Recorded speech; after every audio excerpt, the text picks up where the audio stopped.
जिसे हम waste Asia कहते हैं उसे यूरोप के लोग मिडिल ईस्ट का भी नाम देते हैं। कई बार नाम में बड़े कन्फ्यूज़न होते हैं कि अरब राष्ट्र, पश्चिमी एशिया, और हमारे विदेश मंत्रालय में बहुत बार बार लिखा गया वेस्ट एशिया, नॉर्थ अफ्रीका, वाना। अगर आप देखिए वेस्ट एशिया को, वेस्ट एशिया में अच्छा मिस्र, मिस्र पश्चिम एशिया का राज्य है या कहीं और का? अच्छा, मिस्र तो टेक्निकली अफ्रीका का राज्य है। इसे वेस्ट एशिया, नॉर्थ अफ्रीका इसे कहते हैं वाना। तो वेस्ट एशिया, नॉर्थ अफ्रीका को भी हम वेस्ट एशिया में शामिल कर लेते हैं। तो कई बार इसको हम कहते हैं कि मिडिल ईस्ट, यूरोप के लोग मिडिल ईस्ट कहते हैं, इसे हम वेस्ट एशिया के रूप में व्यक्त करते हैं। और वेस्ट एशिया कितना महत्वपूर्ण है इस बात से दिखता है कि अब देखेंगे ऐसा लगता है कि दुनिया के तमाम चौराहों के बीच में वेस्ट एशिया है। वेस्ट एशिया खास बात है, जैसे इंडिया क्या है, इंडियन ओशन में है, तो इंडियन ओशन पूरा खुला हुआ है। लेकिन वेस्ट एशिया बड़े महत्वपूर्ण स्ट्रेटजिक रूट पे स्थित है। भाई ये जियो पॉलिटिक्स है, कई कई राज्य की जियो पॉलिटिक्स बड़ी चैलेंजिंग होती है। चाइना, अब भारत, अगल बगल आपके सारी जगह टर्मोइल हो रहा है तो भी प्रॉब्लम है। हिंद महासागर एक अच्छा अवसर देता है कि आप कहीं भी आ जा सकते हैं। अगर वेस्ट एशिया के जियो पॉलिटिक्स को ध्यान से देखेंगे, एक तरफ ये है स्वेज कनाल, पूरा एशिया और यूरोप को जोड़ने वाला स्वेज कनाल है। अब इसी में आप देखेंगे ये जियो पॉलिटिक्स हमेशा वेस्ट एशिया का मतलब है यहाँ से पूरा दुनिया का आवागमन होता रहता है। ये दुनिया की सबसे बिजिएस्ट रूट है। और कहा भी जाता है कि वेस्ट एशिया में आने जाने के लिए अगर आप इस नहर से जाएं तो हर 1 मिनट में एक शिप पास करता है। कि सकरा चैनल है, सकरा चैनल है, इस वजह से ये पूरा ब्रिटिशर्स ने बना रखा था। इस नहर पे भी बड़े विवाद हुए थे कि भूमध्य सागर और लाल सागर को जोड़ने के लिए जो स्वेज कनाल बनाई गई उससे अपने आप एशिया यूरोप से जुड़ गया। तो वेस्ट एशिया को अगर आप देखेंगे तो यूरोप के नज़दीक है पहला। इन वेस्ट एशिया की जियो पॉलिटिक्स आप देखिए तो एक तरफ यूरोप के नज़दीक है, तो यूरोप संपन्न क्षेत्र है, आधुनिक क्षेत्र है। लेकिन इंटरेस्टिंग पार्ट है, और यूरोप लोकतांत्रिक है, संपन्न है, आधुनिक है। दूसरी तरफ अफ्रीका, अफ्रीका प्राकृतिक संसाधन संपन्न लेकिन पिछड़ा है। अफ्रीका कहीं न कहीं, अफ्रीका में अलग अलग उठापटक होती रही है। और दूसरा, अगर आप वेस्ट एशिया को इधर चले जाएंगे पश्चिम एशिया की तरफ, अफगानिस्तान की तरफ, तो यहाँ भी थोड़े टर्मोइल वाले एरिया होते हैं। यानी एक तरफ वेस्ट एशिया का ये पार्ट है, दूसरी तरफ ब्लैक सी है, तीसरी तरफ ऊपर चले जाएंगे सेंट्रल एशिया है। अगर वेस्ट एशिया के ऊपर जाएंगे सेंट्रल एशिया है, और सेंट्रल एशिया कंपैरेटिवली पीसफुल है, उतनी प्रॉब्लम सेंट्रल एशिया में नहीं है। अगर इधर आप चले जाएंगे तो अफगानिस्तान, पाकिस्तान, ये अनस्टेबल है। ये वाला उनका पड़ोस है, उसमें अनस्टेबिलिटी है। अफ्रीका का पड़ोस है, वो भी अनस्टेबल है। एक उनके पड़ोस है यूरोप, जो काफ़ी स्टेबल है। तो वेस्ट एशिया के बड़े चैलेंजेस हैं। अगर वेस्ट एशिया की बात जियो पॉलिटिक्स में आप देखेंगे, जियो पॉलिटिक्स का मतलब ये होता है कि आसपास कौन है, साइज़ कितना है, क्या लोकेशन है, इस बात का बड़ा महत्व है। और वैसे भी देखेंगे वेस्ट एशिया में जो ये, यानी एक तरफ ये सकरा रास्ता है, अगर आपको ये रास्ते बंद कर दिए जाएं तो यूरोप जाना मुश्किल हो जाएगा। इसी में करंट अफेयर आपने देखा होगा कि आजकल हम इंडियन मिडिल ईस्ट जो इकोनॉमिक कॉरिडोर की बात कर रहे हैं, Indian middle east Europe economic corridor, वो कहीं ना कहीं कोशिश है कि स्वेज कैनाल का एक और ऑप्शन लिया जाए, स्वेज कैनाल का एक ऑप्शन लिया जाए, स्वेज नहर का भी हमारे पास विकल्प हो। आने वाले समय बन पाएगा कि होगा या नहीं होगा। इधर अब देखेंगे ये हॉर्मुज संधि, तो जियो पॉलिटिक्स ये है कि पूरे दुनिया की एनर्जी सप्लाई की लाइफ लाइन है। यानी ये एनर्जी सप्लाई की लाइफ लाइन रोक दिया जाए तो पूरी दुनिया में कोलाहल मच जाएगा। ये भी वेस्ट एशिया से होकर जाती है। और पूरी दुनिया में वेस्ट एशिया का महत्व क्यों है, जियो पॉलिटिक्स सलामा, पूरी दुनिया में वेस्ट एशिया का महत्व ये है कि एनर्जी का रिसोर्स है। और कहा भी जाता है पहला इंडस्ट्रियलाइजेशन हुआ लोहे कोयले से, दूसरा औद्योगिकरण हुआ तेल और गैस से। तो पूरी दुनिया की आज भी एनर्जी सप्लाई पूरे वेस्ट एशिया से होती है। भले ही लोग कहें कि किसी एक देश पे में अति निर्भर नहीं होना चाहिए, लेकिन वेस्ट एशिया तो आज भी ऐसा क्षेत्र है जो पूरी दुनिया की एनर्जी सप्लाई करता है। लेकिन समय समय पर ये मामले बदलते रहते हैं। अगर वेस्ट एशिया का महत्व आप देखेंगे, फिर वेस्ट एशिया की पॉलिटिक्स, वेस्ट एशिया की पॉलिटिक्स में तमाम डायमेंशन चल जाते हैं। कभी आपस में एक लड़ेगा, सऊदी अरेबिया, आज के दौर में प्रतिस्पर्धा सऊदी अरेबिया ईरान के बीच में है। अब चीन, अभी करंट अफेयर्स में यही बात होती है कि क्या चीन सफल हो जाएगा दोनों के बीच दुश्मनी तोड़ने के लिए। एक जमाना था जब ईरान लड़ता था इराक के साथ, ईरान इराक के साथ अपनी लड़ाई थी। फिर इराक ने किसको लूट लिया था? कुवैत को। कुवैत छोटा राज्य है, यानी वेस्ट एशिया के बड़े राज्यों में भी आप देखेंगे उनकी आबादी, ईरान की आबादी 5 करोड़ है, वेस्ट एशिया के बड़े राज्य की आबादी 5 करोड़ ही है, और बाकी कुवैत वगैरह की आबादी तो यहाँ लाख में है। तो जो छोटे मोटे राज्य हैं, कुवैत, कतर, बहरीन, ये सब अपनी सुरक्षा के लिए बड़े डरते रहते हैं। तो जब ये रीजनल पावर आपस में लड़ते हैं तो स्वाभाविक रूप में ये सुरक्षा के लिए फिर आपस में इनकी चिंता बढ़ जाती है। यही बड़ा इंटरेस्टिंग पार्ट आप देखेंगे। साउथ ईस्ट एशिया, एक तरफ चाइना है, दूसरी तरफ इंडिया। साउथ ईस्ट एशिया की जियो पॉलिटिक्स में 2 मेजर पावर्स की पड़ोस की सीमा पर हैं। वेस्ट एशिया में ऐसा नहीं है। अगर वेस्ट एशिया के आसपास किसी मेजर पावर की कल्पना आप करें तो इंडिया ही है, क्योंकि वेस्ट एशिया इंडियन ओशन से जुड़ी रहा है, तो इंडिया ही वेस्ट एशिया को जोड़ रहा है। इस वजह से आप देखेंगे इंडिया पे तो इंडिया का यहाँ से स्वाभाविक संबंध है। हमारा वेस्ट एशिया के साथ सिविलाइजेशनल पार्टनरशिप है, सभ्यता का संबंध है। और कहा भी जाता है हिंदुस्तान जो नाम दिया गया वो तो इन लोगों ने नाम दिया, बकायदा हमारे धर्म का नाम हिंदू धर्म थोड़ी था। जो हिंदू धर्म का नाम दिया गया वो तो इन लोगों ने दिया। और कहा भी जाता है कि जब मुगल शासन यहाँ पे था तो जो नई दिल्ली की ऑफिशियल लैंग्वेज थी वो पर्शियन लैंग्वेज थी। नई दिल्ली की ऑफिशियल लैंग्वेज पर्शियन थी। तो यहाँ पे अनेक फॉल्ट लाइन है। सऊदी अरेबिया लड़ेगा ईरान से, फिर ईरान लड़ा था इराक से, सीरिया को पीछे करने के लिए सऊदी अरेबिया और तमाम देश इकट्ठे हैं। यमन से तंग है सऊदी अरेबिया, यमन से तंग सऊदी अरेबिया है, और जब सब सबसे खाली हो जाते हैं तब लड़ जाते हैं फिलिस्तीन पे। यानी स्वाभाविक रूप में नॉर्थ ईस्ट जैसे पॉलिटिक्स चलती है, इसलिए वेस्ट एशिया में बड़ी इंटरेस्टिंग जियो पॉलिटिक्स चलती है। आपस में कई फॉल्ट लाइन है, अदरवाइज इतना, लेकिन अच्छी भी तस्वीर आपको दिख जाएगी वेस्ट एशिया में। सामान्यतः वेस्ट एशिया हमारे दिमाग में आता है तो ISIS, अलकायदा तमाम, या अरब स्प्रिंग, ऐसी नकारात्मक घटनाएं आती हैं। लेकिन हकीकत की बात यह है कि वेस्ट एशिया में आज की डेट में अब जमाना बदल गया। यही उदारीकरण के बाद होने वाला बहुत बड़ा चेंज है। वेस्ट एशिया में इतना बड़ा चेंज आ रहा है, पूरी दुनिया में चेंज आ रहा है। तो वेस्ट एशिया के ज़माने में अगर इनकी ऊर्जा का स्रोत देखा जाए तो पूरा तेल और गैस पर निर्भर था। आज की डेट में UAE, संयुक्त अरब अमीरात इस पूरे क्षेत्र का आर्थिक लीडर है। और संयुक्त अरब अमीरात ने अपनी पूरी इकोनॉमी को डाइवर्सिफाई करते हुए अपनी पूरी बेस को सर्विस सेक्टर पे ला दिया है। यानी आज आर्थिक प्रगति का केंद्र है। और कहा भी जाता है UAE की तो ये हालत है कि जब प्रधानमंत्री मोदी UAE गए थे तब उन्होंने कहा था कि शायद ही दुनिया का यूरोपीय कोई ऐसा देश है जिसके हेडक्वार्टर UAE में ना हो, और शायद ही दुनिया की यूरोप की कोई ऐसी कंपनी है जिसकी हेडक्वार्टर संयुक्त अरब अमीरात में ना हो। और जबकि संयुक्त अरब अमीरात में सामान्यतः टेम्परेचर 40 से 45 डिग्री होता है। तो ऐसी क्या खास बात है कि संयुक्त अरब अमीरात में लोग बिजनेस करना चाहते हैं, और इसीलिए भारत के संबंध तो संयुक्त अरब अमीरात UAE के साथ लगातार आगे बढ़ते जा रहे हैं। तो वेस्ट एशिया में बड़ी सकारात्मक बातें हैं, कुछ चैलेंजेस भी हैं, लगातार पॉलिटिक्स है। और आप जानते हैं यही तो एशिया का, अफ्रीका की पॉलिटिक्स है। एशिया अफ्रीका होगा तो निर्जातीय संघर्ष बना ही रहेगा। तो वेस्ट एशिया उसके एक्सेप्शन नहीं है। लेकिन यहाँ पे प्रॉब्लम और ज़्यादा होती है। छोटे राज्य बन गए हैं तो छोटे राज्य की सुरक्षा का मामला, तो कई बार छोटे राज्य अपनी सुरक्षा के लिए अमेरिका की तरफ भागते हैं। आज भी अमेरिका का महत्व क्षेत्र में इतना है, बहरीन में उसका सैन्य अड्डा है। सऊदी अरब के लिए सबसे बड़ा आर्म सप्लाई करता है अमेरिका। UAE के लिए सबसे बड़ा आर्म सप्लायर अमेरिका है। इसराइल के लिए उसकी बड़ी दोस्ती यही है। यानी इस पूरे क्षेत्र में अमेरिका का जितना प्रभाव है, अब यही जियो पॉलिटिक्स चीन उसको बदल देगा। आने वाला समय बताएगा क्या चीन अमेरिका को बदल देगा, रिप्लेस कर देगा, वो तो आने वाला समय बताएगा। कई लोग कहते हैं चीन उस तरीके के पावर का यूज नहीं करता। चीन इज स्टिल हेजिटेंट पावर। चीन उस तरीके की शक्ति का प्रयोग नहीं कर पा रहा है जैसा कि अमेरिका की क्षमता है, अमेरिका करता है। लेकिन इस पूरी पॉलिटिक्स पर आने से पहले थोड़ा वेस्ट एशिया से हम बात शुरू करें कि वेस्ट एशिया में चेंज कैसे आते रहे, तब तो हम देख लें। थोड़ी इतिहास देखने पर हमें बात स्पष्ट हो जाएगी। और उस चेंज को देखना हो तो हम फिलिस्तीन समस्या से बात शुरू कर सकते हैं, या पूरे पश्चिम एशिया में एक विवाद पर देखें, क्योंकि मामला फिलिस्तीन का नहीं है, मामला वर्ल्ड ऑर्डर का है, फिर रीजनल पॉलिटिक्स का है। और यहाँ पे फिर मेजर पावर का इंटरेस्ट अपने आप होता है। बस इतनी बात होती है, समय के हिसाब से चीज़ें बदल जाती हैं।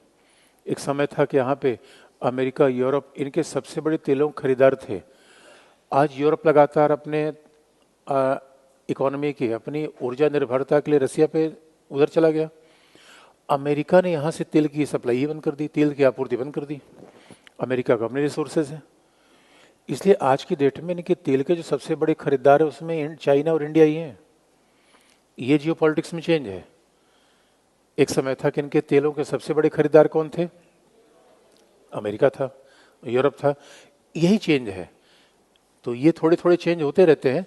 और चेंज ये है कि आजकल देखते हैं दुनिया में जो टर्मोइल मचा हुआ है और उसमें चीन अमेरिका को इतना चैलेंज करेगा, और यहाँ के टर्मोइल से पूरी दुनिया फर्क पड़ता है। अफ्रीका के लोग अगर लड़ जा रहे हैं तो आर्मेनिया, अजरबैजान के लोग लड़े, हमारे ऊपर इतना इम्पैक्ट नहीं आया। लड़ाई तो कई जगह होती है। रसिया यूक्रेन लड़ रहे हैं तो हमारे देखिए कुल मिला के तो इम्पैक्ट आता ही है। कोई मार्केट खराब होगा तो कहीं ना कहीं हमारे ऊपर असर आएगा। लेकिन अगर पश्चिम एशिया के लोग आपस में लड़ जाएं तो सबसे ज़्यादा हमारे ऊपर असर आता है। वेस्ट एशियन नेशन अगर आपस में लड़ जाएं, क्योंकि आपस में लड़ जाएंगे तेल की सप्लाई रुकेगी।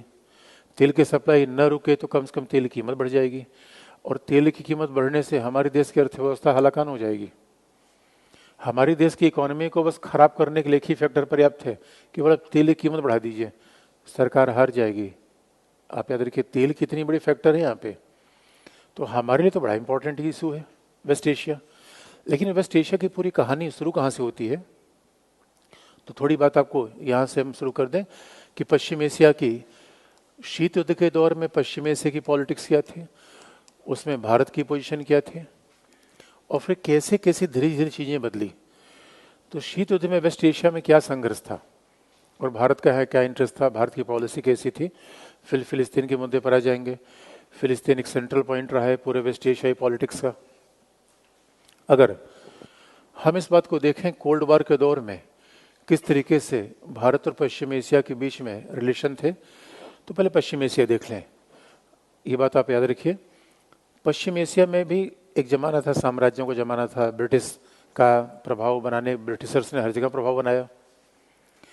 लेकिन पश्चिम एशिया की पॉलिटिक्स में पहला जो संघर्ष आया, उस संघर्ष को लीड कर रहा था मिस्र। मिस्र ने पहली बार मिस्र में 1920s में हसन अल बन्ना ने यहाँ पर ब्रदरहुड आंदोलन की शुरुआत कर दी।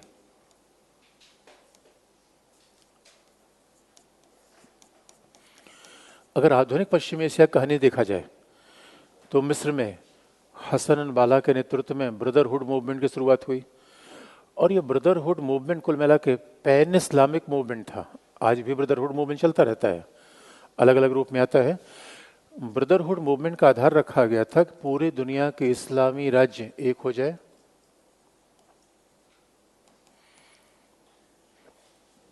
पूरी दुनिया के इस्लामी राज्य एक हो जाए, जो इस्लाम को मानने वाले हैं सभी एक हैं, और इस्लाम के देशों के बीच में कोई जोग्राफिकल डिवीज़न नहीं है। कोई इनका ये नहीं है कि भौगोलिक डिवीज़न है, जोग्राफिकल डिवीज़न मैटर नहीं करता। और ये इन्होंने कहा भी कि हमारे जो मान्यताएं हैं वो ब्रिटेन के या यूरोप के सेकुलरिज्म की भांति नहीं है। हम राष्ट्र राज्य को नहीं मानते, इसे दुनिया में जो भी इस्लाम को मानने वाला होगा वो हमारे साथ है। ऐसा ब्रदरहुड मूवमेंट ने बात को आगे बढ़ाई। लेकिन अब देखेंगे उसी समय भारत का राष्ट्रीय आंदोलन चल रहा था। भारत के राष्ट्रीय आंदोलन में कांग्रेस ने कभी ये नहीं कहा कि हम ईसाइयों के खिलाफ लड़ रहे हैं। भाई कांग्रेस ने कहा हम साम्राज्यवाद के खिलाफ लड़ रहे हैं, ईसाइयों के खिलाफ लड़ रहे हैं। भाई ये तो कहा जाता है कि इंडियन नेशनल कांग्रेस ने कभी ये नहीं कहा कि हम किसी धर्म के खिलाफ लड़ रहे हैं। तो जब आप कहते हैं कि धर्म के आधार पर एक हो जाए तो अच्छी बात है, धर्म के आधार पर एक होना में बुरी बात नहीं है। लेकिन कई बार जब धर्म जाति के आधार पर एकता बनती है और कुछ कुछ रूप में राष्ट्र के आधार पर भी जाती है, तो जब धर्म जाति के आधार पर एकता बनाते हैं तो आपको एक दुश्मन भी ढूंढना पड़ेगा कि भाई हम एक हो रहे हैं तो कोई न कोई खतरा है तभी तो एक हो रहे हैं। ये मामला विवाद का विषय बनी जाता है। लेकिन धर्म के आधार पर आधुनिक जीवन को ऑर्गेनाइज करना ये ठीक है नहीं ठीक है, ये विवाद का विषय है। लेकिन कहा जाता है कि आधुनिक युग में यूरोप ने कहा कि नहीं भाई, धर्म के आधार पर जीवन को ऑर्गेनाइज न किया जाए। निजी जीवन धर्म के आधार पर चल सकता है, शासन प्रशासन को धर्म के आधार पर न चलाया जाए। और ये मान्यता यूरोप से नहीं, ये मान्यता टर्की से ही आगे उठी। कमाल पाशा, हसन अल बन्ना का जो जवाब दिया टर्की से कमाल पाशा ने, तो अब उसका नाम तुर्की हो गया। कमाल पाशा, बड़ी इंटरेस्टिंग बात है कि 1920 के दशक में, और 1920 का वो दशक है जहां साम्यवादी क्रांति हो चुकी थी अक्टूबर 1917। और एक बात याद रखने की है कि साम्यवादी क्रांति दुनिया में एक नई आशा किरण लेकर आया, एक नया विचार लेकर आया कि भौतिक दुनिया ज़्यादा इंपॉर्टेंट है पारलौकिक दुनिया से। मतलब साम्यवाद की ये बात जो बहुत ही मानवीय है। देखिए, हर विचारधारा की, जब हम किसी विचारधारा को तार्किक रूप में पढ़ते हैं, हर विचारधारा की अच्छी बातें हैं, हो सकता है उसका एप्लीकेशन गड़बड़ हो गया हो, या हर विचारधारा खामियां भी हैं। इसे हम किसी विचारधारा विशेष को नहीं मानते, हम हर चीज़ का तार्किक परीक्षण करते हैं कि इसमें क्या खामी है, क्या अच्छाई है। साम्यवाद की जो सबसे खास बात थी कि इसने मानवीय जीवन को इतना ज़्यादा महत्व दिया, ईश्वर, आत्मा, परमात्मा, इन सबको पीछे छोड़ा। और वास्तविकता की बात है कि साम्यवादी तो हमेशा ये मानते ही हैं कि दुनिया की हर समस्या का समाधान करना हो तो भौतिक जीवन को ठीक करिए, यानी सभी के लिए गरीबी, बीमारी खत्म कर दीजिए, शिक्षा, स्वास्थ्य सुविधा दे दीजिए। वाकई इसी से मानवता कायाकल्प हो सकता है, धर्म जाति के निर्माण से नहीं। अभी आप देखेंगे दोस्तों, आज की दुनिया में पूंजीवाद के चरमोत्कर्ष में ये बात बड़ी प्रासंगिक है। जब कई बार लोग कहते हैं कि भाई बड़ी धार्मिक संस्थाएं बन रही है, तो ठीक है, अच्छा लगता है, धार्मिक संस्थाएं बन रही है, आस्था का विषय हो सकता है। लेकिन ऐसी दुनिया में जहाँ गरीबी बहुत ज़्यादा है, बीमारी बहुत ज़्यादा है, तो वहाँ पहली प्राथमिकता गरीबी बीमारी दूर होने की होनी चाहिए। अब और ऐसे समाज में जहाँ लोगों के रहने घर नहीं है, इतने शानदार मंदिर मस्जिद बनने की जरूरत क्यों होनी चाहिए? इस बात पे भी सवाल उठाए जा सकते हैं।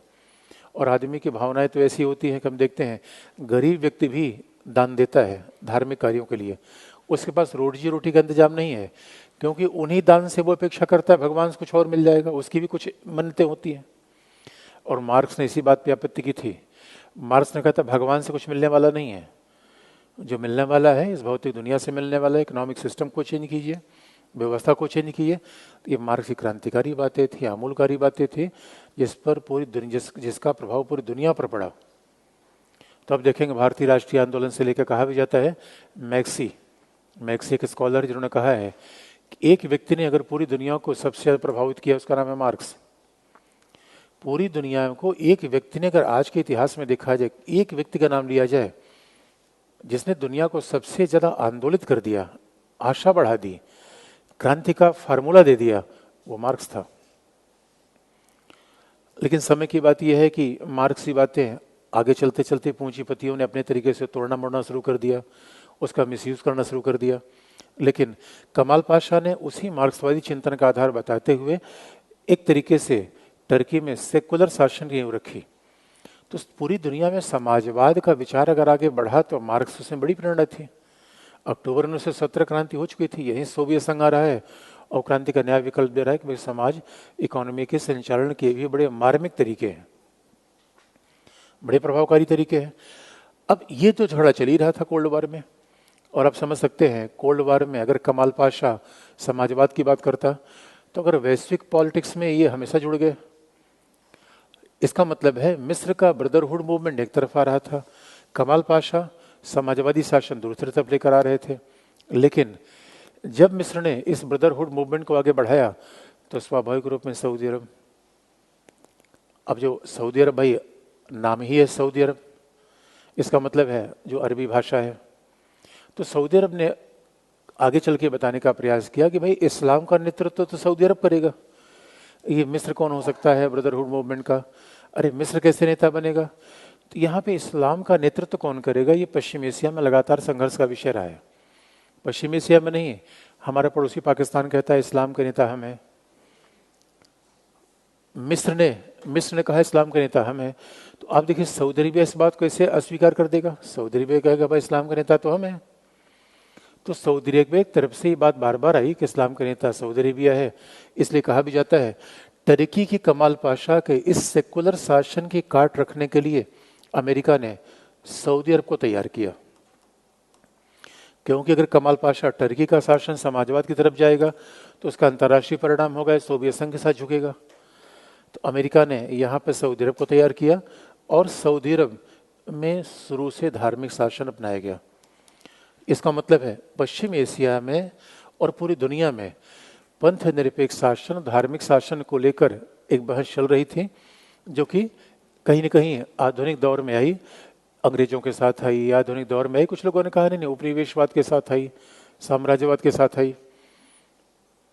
अब ये पश्चिम एशिया में बहस चलने लगी, और तब तक मामला पश्चिम एशिया में ये सऊदी अरब का और टर्की का मामला चल ही रहा था। तब तक सेकेंड वर्ल्ड वॉर के बाद फिर मिस्र में एक शासन का परिवर्तन हुआ। वहाँ पे तो ब्रदरहुड मूवमेंट के बाद, सेकेंड वर्ल्ड वॉर के बाद मिस्र में नासिर आए। अब मिस्र ने अरब राष्ट्रवाद का नारा उठा दिया। ये देखिए, मिस्र की पॉलिटिक्स में बड़ा चेंज है। अरबिक नेशनलिज्म, अरब राष्ट्रवाद का मतलब है ऐसे पश्चिमी एशियाई देश जो अरबी भाषा बोलते हैं, वो क्या कहलाते हैं? अरब राष्ट्र। यानी जो अरबिक भाषा बोलने वाले हैं उन्हें अरब राज्य कहा जाता है। यानी पश्चिम एशिया में भी अरब भाषा बोली जाती है, अफ्रीका में अरबी भाषा बोली जाती है। इसका मतलब अरब राष्ट्रवाद का संबंध अफ्रीकी देशों के साथ भी है। तो मिस्र तो अरबिक देश है, अरबी भाषा बोली जाती है। पश्चिम एशिया में, ईरान में अरबी भाषा नहीं बोली जाती है, वहाँ पे बोली जाती है पर्सियाई। अब मिस्र अरब राष्ट्रवाद के विचार को लेकर आया। अरब राष्ट्रवाद का विचार सेकुलर था, ये समाजवाद से प्रभावित था। और ये बात अलग है, देखिए समाजवाद का एक बड़ा अच्छा प्रभाव रहा, तार्किक चिंतन, वैज्ञानिक चिंतन, भौतिकवादी चिंतन। और हकीकत की बात है कि इस दुनिया में पहले लोगों का भौतिक उत्थान किया जाए, उसके बाद ही आत्मिक उत्थान किया जाए। लेकिन समाजवाद का जो खराब परिणाम रहा, समाजवाद का जो मिसयूज हो गया कह लीजिए, उसके साथ तानाशाही शासन आया। तो नासिर लोकतांत्रिक शासन में विश्वास नहीं करते थे, हाँ समाजवादी शासन में को खूब मानते थे। अब सवाल ये है, फिर नासिर की बात आई। अब नासिर जब अरब राष्ट्रवाद को लेकर आगे बढ़ेंगे तो निश्चित तौर पर इसका काट रखने के लिए अमेरिका ने किसको तैयार किया? सऊदी अरब को। अब सऊदी अरब ने नारा दिया पैन इस्लाम, यानी इस्लामी एकता के विचार का नारा किसने दिया? सऊदी अरब ने। पैन इस्लाम की बात अब सऊदी अरब ने कर दी। और आप याद रखिए, सेकेंड वर्ल्ड वॉर के बाद दुनिया में कोल्ड वॉर था, और इसका मतलब है इस कोल्ड वॉर में अमेरिका ने किसका समर्थन किया? सऊदी अरब का। और सोवियत संघ ने किसका समर्थन किया? मिस्र का। इसका सीधा सा मतलब है अब पश्चिम एशिया की पॉलिटिक्स पर कोल्ड वॉर का साया था, पश्चिम एशिया की पूरी पॉलिटिक्स पर कोल्ड वॉर का साया था। इस कॉन्टेक्स्ट में भारत किसको सपोर्ट करे? अब भारत आज़ाद हुआ और 1947 के बाद, और अब जानते हैं एशिया अफ्रीका के साथ संबंध बनाना हमारी प्राथमिकता थी। एशियाई अफ्रीकी देशों के साथ संबंध का निर्माण भारत की प्राथमिकता थी। अब ऐसे मामले में भारत क्या करता? भाई सऊदी अरब के साथ भी हम संबंध को पीछे नहीं कर सकते थे, क्योंकि आप याद रखें मक्का मदीना होने के कारण हमारा पश्चिम एशिया के साथ न केवल सभ्यता का संबंध है बल्कि धार्मिक संबंध भी है। भाई इस्लाम को मानने वाले हर व्यक्ति की एक आकांक्षा होती है कि जीवन में एक बार कम से कम हज की यात्रा की जाए। अब मक्का के साथ हमें संबंध रखना ही रखना था, और कुल मिला के भाई तेल वगैरह तो चाहिए ही, आर्थिक विकास के लिए यहाँ से पश्चिम एशिया से तेल चाहिए। लेकिन अब यहीं पर जियो पॉलिटिक्स आने लगी। अब सऊदी अरब का समर्थक अमेरिका, अमेरिका का समर्थक पाकिस्तान। इसलिए अब आप बताइए सऊदी अरब कश्मीर के मुद्दे पर कहां जाएगा? यानी अब आप देखिए कैसे क्षेत्रीय पॉलिटिक्स जुड़ जाती है ग्लोबल पॉलिटिक्स के साथ। इसे कहा भी जाता है फॉरेन पॉलिसी में एनालिसिस में 3 लेवल बात चलती है, एक डोमेस्टिक पॉलिटिक्स, एक रीजनल पॉलिटिक्स और तीसरा ग्लोबल पॉलिटिक्स। अब यहाँ पे पूरा उठापटक मची, तो स्वाभाविक रूप में, और हम किस बात में समर्थन करते थे? अरब राष्ट्रवाद का। हम ही सोचते थे कि अरब राष्ट्रवाद एक पंथ निरपेक्ष विचार है, क्योंकि भाषा के आधार पर है, एक पंथ निरपेक्ष विचार है। इसलिए आप देखेंगे हमने जो गुट निरपेक्ष आंदोलन की शुरुआत की तो हमारे दोस्त बने नासिर, टीटो, उसके बाद सुकार्नो, ये पूरे गुट निरपेक्ष आंदोलन के नेता थे। और भारत ने एक ऐसा आंदोलन शुरू किया जो कोल्ड वॉर की पॉलिटिक्स के खिलाफ था। दुनिया में शांति की आवाज़ थी, न्याय की आवाज़ थी। भारत एशिया अफ्रीका के देशों को इकट्ठा कर रहा था। भारत ने कहा भाई हम साम्राज्यवाद खत्म कर देंगे, उपनिवेशवाद खत्म कर देंगे। लेकिन हमारी डोमेस्टिक पॉलिटिक्स में पश्चिम एशिया का महत्व क्यों था? क्योंकि आप देखेंगे घरेलू पॉलिटिक्स से, घरेलू जनमानस से, घरेलू राज्य से विदेशी नीति प्रभावित होती है, तो हमारे यहाँ मुस्लिम आबादी इतनी ज़्यादा है, इतनी बड़ी है कि हम पश्चिम एशिया के साथ पीछे हट नहीं हट सकते भाई। हमें और तेल भी चाहिए, और दूसरी बात हमारे अपने हित भी हैं, हमारे अपने हित भी हैं। यद्यपि एक और भी इंटरेस्टिंग पार्ट है कि सेकेंड वर्ल्ड वॉर के बाद जितने अमेरिका के दोस्त थे वो सब लोगों ने लगभग कैपिटलिस्ट इकोनॉमी अपना रखी थी। भारत की अर्थव्यवस्था समाजवादी किस्म की थी, इसलिए दुनिया के साथ जुड़ने में उतनी हमें सहूलियत हुई नहीं। लेकिन अरब देशों में ज़्यादातर तेल कंपनियां अमेरिकी थी, अमेरिका ने सारा वहाँ तेल कंपनी लगा दिया, अमेरिका यहाँ से सारे तेल लेता था, और 1947 के बाद भारत वहाँ से तेल लेता था, लेकिन वो मात्रा उतनी बड़ी नहीं थी कि पूरी पॉलिटिक्स को डोमिनेट कर सके। धीरे धीरे भाई आप देखिए, बाजार में छोटे खरीदार का महत्व होता है, बड़े खरीदार का, बड़े खरीदार का महत्व होता है। आज की डेट में देखिए, आज के डेट में बड़े खरीदार बन गए हैं, उस समय छोटे खरीदार थे।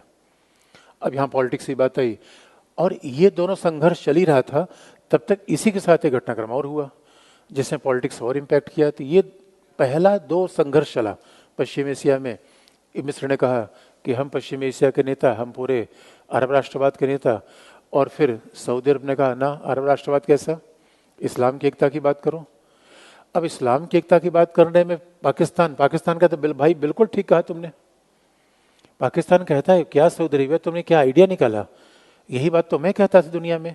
तो सऊदी अरबिया ने कहा ये बताओ तुम क्यों कहते हो नेता हूँ नेता हूँ। पाकिस्तान ने कहा भाई मैंने कभी नहीं कहा नेता हूँ, नेता तुम हो, मैं तुम्हारे पीछे चलूंगा। लेकिन अब देखिए, पाकिस्तान की आबादी बड़ी है सऊदी अरबिया से, परमाणु बम भी है, तो पाकिस्तान कभी कभी सऊदी अरबिया से पूछता है भाई परमाणु बम वगैरह चाहिए तो बता देना, हमारे पास है, तुम्हें मुफ्त में दे दूंगा। सऊदी अरबिया की आबादी बहुत ज़्यादा नहीं है भाई, पश्चिम एशिया में 2-2.5 करोड़ हो जाना, और सऊदी अरबिया की आबादी लगभग 2.5 करोड़ के आसपास है। अब सवाल ये था कि भारत को कश्मीर पे पाकिस्तान ने डिफेंसिव कर रखा था, और कहीं न कहीं कश्मीर के मुद्दे पर समर्थन लेने के लिए हमें अरब राष्ट्र की जरूरत थी, क्योंकि पाकिस्तान तो शुरू से बात करता था, पश्चिम एशिया में जाता था और कश्मीर का मुद्दा उठा देता था। तो भारत को लगता था कम से कम मिस्र हमारे साथ रहे, बाकी पश्चिम एशिया के देश हमारे साथ रहें, तो कश्मीर के मुद्दे पर हमें सपोर्ट करें। लेकिन कश्मीर के मुद्दे पर हमें उतना सपोर्ट नहीं मिल पाया जितना हमने इनका सपोर्ट किया, क्योंकि सऊदी अरबिया वहाँ का पावरफुल देश था, सऊदी अरबिया का प्रभाव ज़्यादा बढ़ गया, और कहीं न कहीं अमेरिका का कारण भी बढ़ा। तो सवाल यह है कि क्या हमें कश्मीर के मुद्दे पर पश्चिमी देशों को इतना समर्थन मिला जितना हमने को समर्थन दिया था। इस बात को जानने के लिए फिर तीसरी घटना पे चलना पड़ेगा, ये है फिलिस्तीनी समस्या।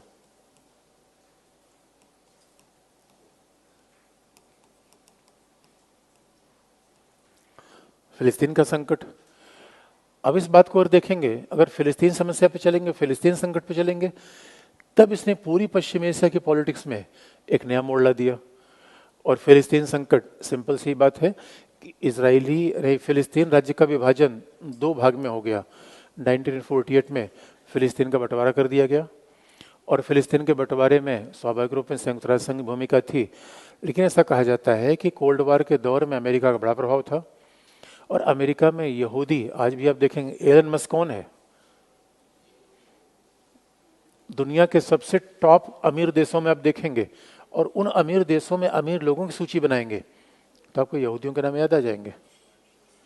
तो अमेरिका में बड़े प्रभावशाली शासन से, प्रशासन से, और कहा भी जाता है पूरी दुनिया में यहूदी धर्म ऐसा है जो संख्या में इतनी छोटी होने के बावजूद बड़ा अनुशासित, बहुत पावरफुल, बहुत संपन्न है। तो ये कहा भी जाता था अमेरिका के डोमेस्टिक पॉलिटिक्स में उनका इन्फ्लुएंस भी था, और ये भी कहा जाता है कि जिस तरीके से फिलिस्तीन में यहूदियों की संख्या बढ़ी, और फिलिस्तीन में यहूदियों की संख्या बढ़ने के 2-3 कारण थे। पहला तो यहूदीवाद का आंदोलन, यहूदी जायनिज्म का आंदोलन। 1910 या 1915 के बाद ये कहा गया कि दुनिया में जितने यहूदी हों वो सब आके कहाँ बसे, इजराइल, यरूशलेम, क्योंकि यही उनका धर्म है जहाँ से उनके धर्म की उत्पत्ति हुई थी। अब अतीत और इतिहास के लड़ना एक बड़ी अजीब सी बात होती है। अब इस बात को ऐसे प्रमाणित करें कौन धर्म कहाँ पैदा हुआ था, किसकी कौन सी ओरिजिनल जमीन है। दूसरी घटना, हिटलर ने जब यहूदियों को पिटाई की तो स्वाभाविक रूप में उसके बाद यहूदी भाग भाग के इधर चले आए। इसका मतलब फिलिस्तीन में बड़ा जबरदस्त डेमोग्राफिक चेंज आया, और यहूदियों की बढ़ती संख्या के कारण यहूदियों ने अमेरिका पे दबाव बनाया। उन्होंने कहा कि भाई हमारे लिए एक राज्य होना चाहिए। दुनिया में हर धार्मिक समुदाय के लिए एक राष्ट्र है, तो हमारे लिए राष्ट्र क्यों नहीं होना चाहिए? तो फिलिस्तीन बट गया, और फिलिस्तीन बटने में दो राज्य बन गया। फिलिस्तीन दो भाग में बट गया, एक फिलिस्तीन और दूसरा इजराइल। एक फिलिस्तीन, दूसरा इजराइल। अब यहीं से समस्या पश्चिम एशिया ने और एक मोड़ ले लिया। अब जब फिलिस्तीन इजराइल जैसे दो नए राज्य बने, अब सवाल था भारत किसके साथ जाता? क्योंकि आप याद रखिए, अब फिलिस्तीन का बंटवारा हुआ तो भारत ने कहा भाई साम्राज्यवादियों की ऐसी चाल होती है, देखो हमें भी बांट दिया भारत पाकिस्तान में। डिवाइड एंड रूल की पॉलिसी साम्राज्यवादियों की होती है। तो इन्होंने फिलिस्तीन को दो भाग में बांट दिया, इजराइल और फिलिस्तीन बना दिया। संयोग की बात है कि हमने इस विभाजन को न स्वीकार नहीं किया, और भारत ने परंपरागत रूप में फिलिस्तीन का समर्थन किया। और फिलिस्तीन के समर्थन के बहुत स्पष्ट कारण थे, मुस्लिम जनसंख्या, और कहीं न कहीं हमारे तेल वगैरह लेने की ऊर्जा की आवश्यकता, और तीसरा उससे भी ज़्यादा जरूरी थी साम्राज्यवाद उपनिवेशवाद का विरोध। क्योंकि भारत साम्राज्यवादी उपनिवेशवादी का विरोध करता था, इसलिए भारत ने फिलिस्तीन का समर्थन किया। भाई एक एशिया अफ्रीका का राज्य, एक गरीब राज्य। समाजवाद में किसका समर्थन किया जाएगा, गरीबों का या अमीरों का? गरीबों का। अब हम फिलिस्तीन को समर्थन देने लगे, और इसमें ये भी पॉलिटिक्स थी, अगर हम फिलिस्तीन को समर्थन देते तो उम्मीद ये थी कि जितने अरब राज्य थे वो हमारे साथ आ जाते। अगर हम फिलिस्तीन को समर्थन देते तो उम्मीद थी, देखिए इंटरनेशनल रिलेशन में कुछ काम किया जाता है कुछ उम्मीद के बदले। तो हमने इसलिए फिलिस्तीन को समर्थन दिया कि फिलिस्तीन का मुद्दा नहीं था, इस फिलिस्तीन के मुद्दे पर सारे अरब राष्ट्रवाद एक साथ आ गए। फिलिस्तीन के मुद्दे को सारे अरब राज्यों ने समर्थन दिया, और हम किसके साथ थे? अरब राज्य के साथ थे। और दूसरी बात, अब सऊदी अरेबिया के लिए बड़ी टेढ़ी खीर बन गई। अब ये मुद्दा सऊदी अरेबिया के लिए फिलिस्तीन का मुद्दा। अब सवाल ये है, फिलिस्तीन का मुद्दा किसका मुद्दा था? उपनिवेशवाद और साम्राज्यवाद के खिलाफ संघर्ष का, या इस्लाम के लिए संघर्ष का? ये बड़ी विडंबना हुई फिलिस्तीन मुद्दे के साथ, जो बड़ी विडंबना हुई। और विडंबना ऐसी हो गई, फिलिस्तीन का मुद्दा साम्राज्यवाद उपनिवेशवाद के खिलाफ का मुद्दा था। फिलिस्तीन का मुद्दा भाई साम्राज्यवाद उपनिवेशवाद का मुद्दा, शोषण का मुद्दा, गैर बराबरी का मुद्दा, किसी की जमीन छीन लेने का मुद्दा। लेकिन कालांतर में धार्मिक पॉलिटिक्स के कारण वो मुद्दा इस्लाम का मुद्दा बन गया। आज की डेट में हमास क्या कहता है? आज की डेट में हमास की समस्या इस बात से नहीं है कि वो साम्राज्यवादी के खिलाफ है, उपनिवेशवाद के खिलाफ है। हमास कहता है वो यहूदियों के खिलाफ है। ये बड़ी ऑब्जेक्शनेबल बात है। अगर कोई भी कह दे कि हम भाई आम लोगों से क्या समस्या है, आम लोग तो पूरी दुनिया में एक जैसे होते हैं। आपको सरकार से झगड़ा हो सकता है, अगर हमास ये कहे हम इजरायली सरकार के आधिपत्यवादी नीतियों के खिलाफ हैं, इजरायली सरकार के शोषणवादी नीतियों के खिलाफ हैं, इजरायली सरकार के उग्र राष्ट्रवादी नीतियों के खिलाफ हैं, ये बात जायज़ है। लेकिन जब आप ये कहेंगे कि हम यहूदियों का विनाश कर देंगे, इस बात को तार्किक रूप में स्वीकार करना फिर कठिन हो जाएगा। और ये बड़ा पेचीदा वेस्ट एशिया की पॉलिटिक्स है। आखिर में इस अरब राष्ट्रवाद के मुद्दे को इस्लाम की तरफ घुमा किसने दिया? अब इस अरब राष्ट्रवाद का मुद्दा घूम गया इस्लाम की तरफ। ये फिलिस्तीन मुद्दे के साथ बड़ी दुर्घटना हो गई। इसे यासिर अराफात थे, जब एक समय था फिलिस्तीन के मुद्दे को लेकर बढ़ने वाले यासिर अराफात थे। यासिर अराफात ने इस मुद्दे को कभी इस्लाम का मुद्दा नहीं बनाया, बल्कि सऊदी अरेबिया लगातार इस बात में इंटरेस्ट रखता था कि इस मुद्दे को इस्लाम का मुद्दा बनाया जाए, और इस्लाम का मुद्दा होगा तो सारे इस्लामी देश मिलकर साथ दे देंगे, सारे इस्लामी देश मिलकर साथ देंगे। लेकिन आप याद रखिए, अगर फिलिस्तीन का मुद्दा इस्लाम का मुद्दा हो जाएगा तो फिर भारत के लिए प्रॉब्लमेटिक होगा, फिर पाकिस्तान के लिए तो आप सजा के थाल में सारी चीज़ आप देते रहे। पाकिस्तान ने कहा हाँ भाई इस्लाम का मुद्दा है, एकदम सही बात कही है इसने, फिलिस्तीन का मुद्दा इस्लाम का मुद्दा है। पाकिस्तान का और भी सुनो, और हम एक बात में और जोड़ना चाहते हैं, कहा जैसे कश्मीर का मुद्दा इस्लाम का है वैसे फिलिस्तीन का मुद्दा इस्लाम का है, और जैसे कश्मीर का शोषण हो रहा है वैसे फिलिस्तीन का शोषण हो रहा है। हमने कहा हद करते हो यार, बावरापन के हद है, तुम कश्मीर फिलिस्तीन को कहाँ जोड़ गए? पाकिस्तान ने कहा मुझे जहां जहां लगेगा मैं वहां जोड़ दूंगा।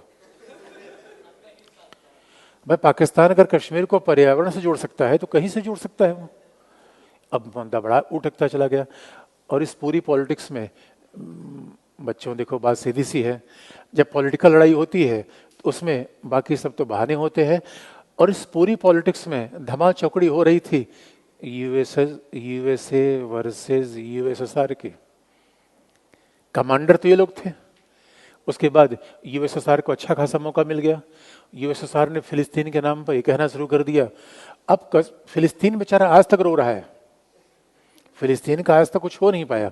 और उसके बाद देखिए पॉलिटिक्स ऐसी है, जब फिलिस्तीन के लोगों पर बम बम गिरेगा सब लोग आंसू बहाने चले आएंगे। हमें बहुत दुख है, हमें जान के बहुत दुख हुआ कि फिलिस्तीन के लोग मारे जा रहे हैं, लेकिन उनको इस बात से कोई दुख नहीं। यही पॉलिटिक्स है। पॉलिटिक्स सत्ता, ये स्वजनों के प्राणों से भी प्रिय होती है मेरे बच्चों। राजनीति, राजनीति हमेशा लाशों के ढेर पर खेली जाती है। पॉलिटिकल खेल खेलने वाले लोग आप जैसे भावनात्मक नहीं होते, मेरे प्यारे बच्चों जैसे। मेरे प्यारे बच्चे भावनात्मक है। अगर कोई इनको कह दिया कि आज नोट्स पहुंचा देना, तो दिन रात मिलकर नोट्स पहुंचाएंगे इसको, अपना पढ़ाई छोड़ के। ये भावनात्मक रिएक्शन है। पॉलिटिक्स में ऐसी भावना के लिए कोई जगह है नहीं। इसलिए आपको लगता होगा कि पूरी दुनिया मानवता के लिए काम कर रही है। पॉलिटिक्स बैलेंस ऑफ पावर पे काम करती है। ये तो इनके लिए मोहरा है। फिलिस्तीन तो मोहरा है, यूक्रेन मोहरा है, पपेट है। खिलाड़ी तो ऊपर बैठे हुए हैं, पॉलिटिक्स के आका ऊपर बैठे हुए हैं, बाकी सब मामला चल रहा है। अब यहाँ आका कौन जोड़ गया, फिलिस्तीन साथ कौन जोड़ गया? सोवियत संघ। सोवियत संघ को बैठे बुठाए मुद्दा मिल गया। सोवियत संघ ने कहा अब दुनिया में समाजवाद होगा, दुनिया में समाजवाद होगा। और तब तक इधर इजराइल के साथ आना ही था किसको? यूएसए को। और यूएसए ने सऊदी अरेबिया की बड़ी कॉम्प्लिकेटेड स्थिति थी। आज भी सऊदी अरेबिया की कॉम्प्लिकेटेड स्थिति है।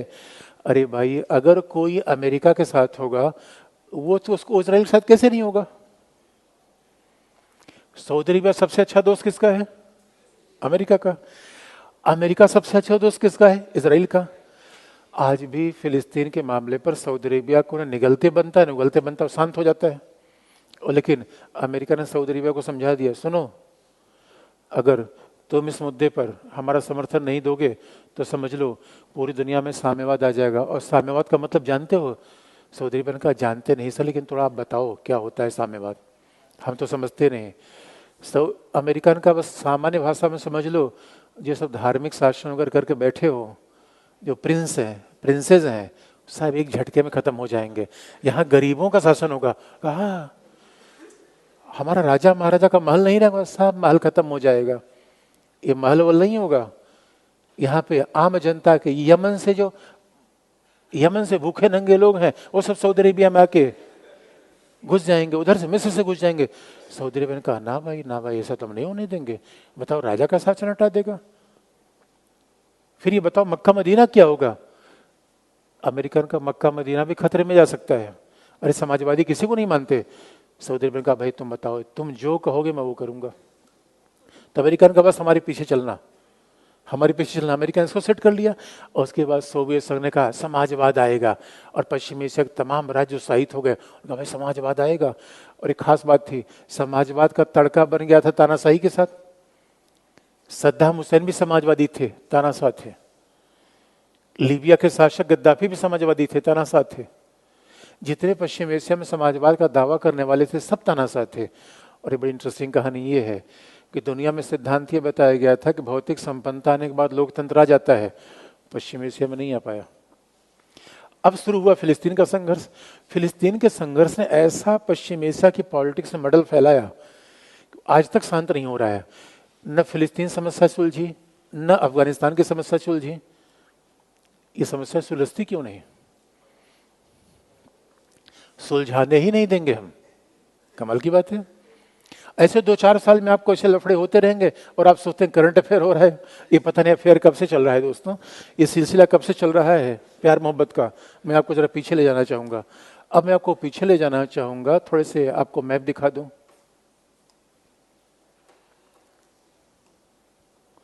अब मैप में फिलिस्तीन का ला दूं आपको। फिलिस्तीन मतलब ये, इसका मतलब है फिलिस्तीन का मतलब है इधर से भूमध्य सागर इधर से है, और इधर से जॉर्डन नदी और भूमध्य सागर के बीच के ही क्षेत्र को कहा जाता है फिलिस्तीन। फिलिस्तीन एक जोग्राफिकल नाम ज़्यादा है, जहाँ पे बहुमत लोग रहते हैं। पहले बहुमत था मुस्लिम्स का, सुन्नी मुस्लिम्स का, लेकिन अब सवाल है कि डेमोग्राफी बड़ी चेंज हो गई और ये फिलिस्तीन जो 1948 में बटा, उस 1948 में फिलिस्तीन को जो भाग मिला वो था, ये था गाजा पट्टी और पश्चिमी किनारा। फिलिस्तीन को जो भाग मिला यानी फिलिस्तीन का डिवीज़न हुआ 1948 में, तो फिलिस्तीन को मिला, बाकी सब एरिया किसके पास आ गया? बाकी सब एरिया गाजा के, इजराइल के पास आ गया। ये एरिया गाजा का बचा। और अगर इधर हम देखें फिलिस्तीन के मैप को थोड़ा सा, ये तो फिलिस्तीन का एक मैप है, एक मैप मारो और को दिखा दे। अब अगर हम फिलिस्तीन के इस पूरे झगड़े की बात देखें तो जैसे फिलिस्तीन का दो भाग में डिवीज़न हुआ, जैसे फिलिस्तीन बन गया 1948 में, ये पूरा जो जो येलो पार्ट है वो किसका हुआ? फिलिस्तीन का। 1948 में बाकी भाग किसके पास गया? इजराइल के पास। अब सवाल है कि ये डिवीज़न भी अपने आप में बड़ा अनोखा था। फिलिस्तीन का डिवीज़न भौगोलिक रूप में इस प्रकार का किया गया है कि दो पार्ट दो तरफ हो गए, क्योंकि जनसंख्या के आधार पर यही इन क्षेत्र में फिलिस्तीनियों का अपने आप में बहुमत था। तो फिलिस्तीन का जिस तरीके से डिवीज़न किया गया वो डिवीज़न भी बड़ा अजीब सा था। इसका मतलब है कि फिलिस्तीन और इजराइल नहीं, बल्कि दो फिलिस्तीन एक इजराइल बना, क्योंकि गाजा और पश्चिमी किनारे के बीच में सीधा संपर्क नहीं है। गाजा पश्चिमी किनारे के बीच में जो एरिया आता है वो इजराइल का आता है। इसका मतलब इजराइल की ज़मीन से ही होकर आपको गाजा फिलिस्तीन के बीच में, गाजा पश्चिमी किनारे के बीच में जाना पड़ेगा। पश्चिमी किनारे का मतलब है जॉर्डन नदी के पश्चिम का किनारा, ये पश्चिमी किनारा है। अब सवाल ये है कि जैसे 1948 में डिवीज़न हुआ, अब इन लोगों ने लड़ाई शुरू कर दी। मिस्र ने कहा भाई ये अरब राष्ट्रवाद का मामला है, ये साम्राज्यवाद का मामला है, ये उपनिवेशवाद का मामला है। यानी समाजवादियों ने कहा ये पूंजीपतियों की चाल है, ये अमेरिका की एक चौकी है। अमेरिका के द्वारा पश्चिम एशिया में पूरे विश्व को यानी ये इजराइल का निर्माण नहीं है, बल्कि पूरे पश्चिम एशिया में साम्राज्यवाद को प्रभावी बनाने का प्रयास है। और इसका नेतृत्व किया मिस्र ने। अब मिस्र ने, और आप याद रखिए, मिस्र अरब राष्ट्रवाद का नेतृत्व कर रहा था। अरब राष्ट्रवाद का नेतृत्व करने के नाम पर उसने फिलिस्तीन का मुद्दा उठा दिया। और ये बड़ी अजीब सी बात है, हकीकत भी है, जिसको पश्चिम एशिया में नेता बनना है उसे फिलिस्तीन का मुद्दा उठाना ही पड़ेगा। आप याद रखिएगा, कोई भी पश्चिम एशिया में जो नेता बनने का प्रयास करेगा उसको फिलिस्तीन के मुद्दे से वो पीछे नहीं हट सकता। भाई भारत में कोई भी नेता बनने का प्रयास करे, कौन सा मुद्दा उठाएगा? अब भारत में भी तो आप देख लीजिए, नेता आपको बनना है तो मुद्दे बहुत स्पष्ट हैं। अब तो मुद्दे समझ में आ गए आपको, क्या मुद्दा उठा के नेता बनना है। वैसे इंटरनेशनल पॉलिटिक्स से तो फिलिस्तीन का मुद्दा उठाया गया और मिस्र ने धड़धड़ा के लड़ाई कर दी, हमला कर दिया। मिस्र ने कहा कि भाई हम लड़ रहे हैं, जब जॉर्डन ने कहा, सीरिया ने कहा, लेबनान ने कहा हम भी आ रहे हैं, तो मिस्र ने कहा जाओ। इन सब लोगों ने मिलकर इजराइल पे हमला कर दिया। इजराइल ने हरा दिया, क्योंकि हकीकत की बात आज भी पश्चिम एशिया के देश अपनी सुरक्षा के लिए अमेरिका पर निर्भर है। अगर पश्चिम एशिया के देशों में ईरान को छोड़ दीजिए, सऊदी अरब को छोड़ दीजिए, इजराइल को छोड़ दीजिए, तो अपनी सुरक्षा कोई राज्य अपने से कर लेगा इसमें भी डाउट है। उसके पास वेपन्स ही नहीं है, आकार में छोटा है, उसके पास वो सैन्य सामग्री नहीं है, इसलिए कहीं न कहीं महाशक्तियों पर निर्भर होते हैं। और इजराइल को ये बात शुरू से पता थी कि जब भी उसका निर्माण होगा उसके खिलाफ हमले होंगे। इजराइल की अवस्थित तो ऐसी मानी जाती है जैसे 32 दांतों के बीच में कोई जीव हो। एक बात याद रखिए, एक तरफ दुश्मन हो तो समस्या, दो तरफ दुश्मन हो तो समस्या, चारों तरफ दुश्मन हो समस्या ही समस्या। अब इजराइल को तो अनुमान था और अमेरिका का सपोर्ट हमेशा इजराइल के लिए था, और इसलिए इस हमले में पश्चिम अरब देश हार गए। लेकिन इस हमले में अरब देश हार गए, इसके बावजूद ये लड़ाई चल रही थी। तो लड़ाई कैसे चल रही थी? अब देखिए मामला यही था। तो आप कहेंगे आखिर अरब देश मांग क्या कर रहे थे? अरब देश मांग कर रहे थे इजराइल का विनाश, यहूदियों का विनाश नहीं है, बात ध्यान रखने की है। कभी भी अरबिक देशों ने यह नहीं कहा यहूदियों का विनाश। उन्होंने लड़ाई को धार्मिक रंग नहीं दिया, उन्होंने लड़ाई को पॉलिटिकल रंग दिया कि भाई साम्राज्यवाद का मामला है, उपनिवेशवाद का मामला है, हम इजराइल को यहाँ नहीं रहने देंगे। अब मामला चलना शुरू हो गया। और जब पहली लड़ाई हुई, लड़ाई तो पहली हुई नहीं, अब देखेंगे कि फिलिस्तीन का मामला कैसे गड़बड़ हुआ। पहला, अरब राज्य और फिलिस्तीनियों के बीच पहला संघर्ष हुआ 1948 में। अरब राज्य फिलिस्तीनियों के बीच पहला युद्ध हुआ 1948 में। जिसमें अरब राज्य हारे, लेकिन हौसला उनका बुलंद था। उसके बाद फिर, और अब जानते हैं मिस्र, नासिर भी आक्रामक थे। नासिर ने कहा मैं साम्राज्यवाद की पुंगी बजा कर रख दूंगा, उपनिवेशवाद को बाहर कर दूंगा। तो नासिर से कहा गया, नासिर साहब बात ही करोगे, कुछ करके भी दिखाओगे? आप बार बार कह रहे अमेरिका की चैलेंज कर देंगे। बहुत ध्यान से देखने की बात है, अरबों और फिलिस्तीनियों, अरबों और इजराइल के बीच संघर्ष में सऊदी अरब साथ नहीं था, यूएई साथ नहीं था, ईरान भी साथ नहीं था।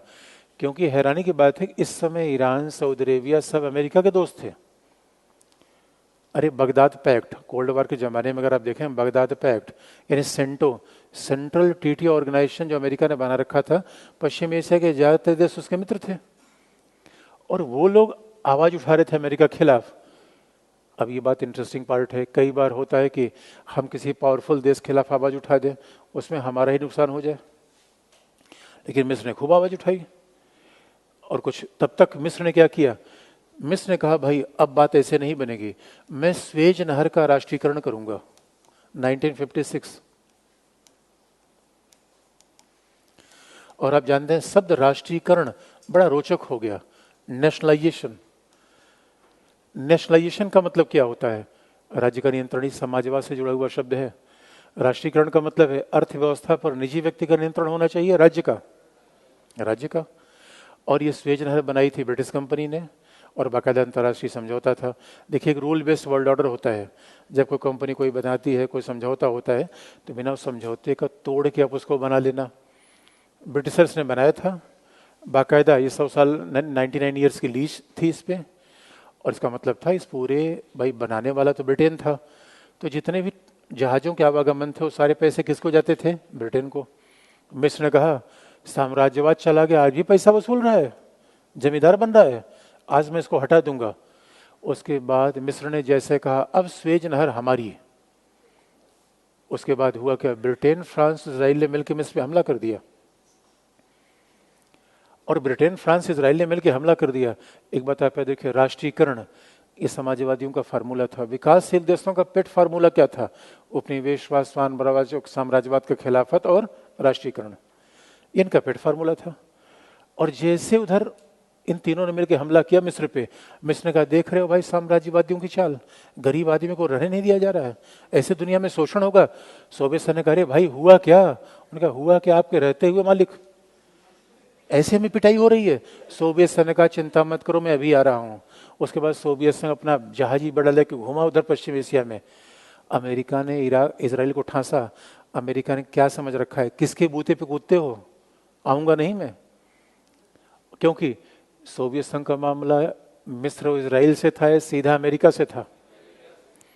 सोवियत संघ सीधा टारगेट करता, कहा नहीं नहीं इजराइल थोड़े है इसमें, इसका बॉस है। और इजराइल का बॉस कौन है? अमेरिका। मेरे दोस्तों कोल्ड वॉर में पूरी पॉलिटिक्स चलती थी, और पॉलिटिक्स में अपने अपने लोग हिस्सा दे रहे थे। उधर सोवियत संघ आ रहा था, सोवियत संघ ने कहा बताओ राष्ट्रीयकरण कर लिया, यही तो समाजवाद है। क्या यार मिस्र तुमने क्या कमाल काम किया। नासिर ने कहा सर यही तो मैं भी कह रहा हूँ, मैंने कमाल काम किया। बताओ मेरी संपत्ति थी, जमींदार साहब ने ले लिया था और मैंने अपनी संपत्ति छीन ली, इसमें बुरा क्या हुआ? अमेरिकन का बिल्कुल सही किया तुमने। अमेरिकन का सोवियत संघ का बिल्कुल सही किया। अब अमेरिका डिफेंसिव हो गया। 56 में किसी तरीके से अमेरिका को समझाना पड़ा इजराइल को कि भाई इस तरीके से मत कूदो। और अमेरिका ने ब्रिटेन, फ्रांस को ऐसा ठांसा, उनका सेकेंड वर्ल्ड वार में भी मर गए हो, होश फाकते हो गए हैं, रस्सी जल गई ऐठन गई नहीं, ये उछल कूद मत बचाओ, क्योंकि लड़ लोगे तो बचाए कौन? क्योंकि स्वेज नहर के मामले में एक तरफ कौन आ गया? इजराइल। दूसरी तरफ कौन आ गया? इनके साथ फ्रांस था और ब्रिटेन था। और ये उम्मीद क्या किए थे कि जब हम लड़ेंगे तो हमारा बॉस तो आ ही जाएगा। और दूसरी तरफ मिस्र का समर्थन कौन कर रहा था? पूर्व सोवियत संघ, union of Soviet socialist Republic, Soviet संघ। फिर अब देखिए मामला गड़बड़। अब कैसे पूरा फिलिस्तीन का मामला पूरे पश्चिम एशिया कोल्ड वार की पॉलिटिक्स बन गया। अमेरिका आगे बढ़ रहा है, सोवियत संघ अपनी पॉलिटिक्स सेक रहा है, फिलिस्तीनी जहां थे वहां थे। इसलिए अब जरा सोच के देखिए, फिर लड़ाई शुरू हुई। फिर अरब देशों ने कहा, मिस्र ने कहा भाई मैं मानूंगा थोड़े। और आप याद रखिए इससे क्या हुआ, जो नासिर थे, नासिर पूरे पश्चिम एशिया में नहीं, एशिया अफ्रीका में नासिर का जलवा हो गया। लोग कहा, नासिर और ये जो वियतनाम, ये सब थे जो साम्राज्यवाद उपनिवेशवाद को सीधी चुनौती देने वाले थे। इनका ऐसा जलवा पूरी दुनिया में बढ़ा। लोगों का ये देखो बहादुर शेर है जो अमेरिका से टकरा सकता है।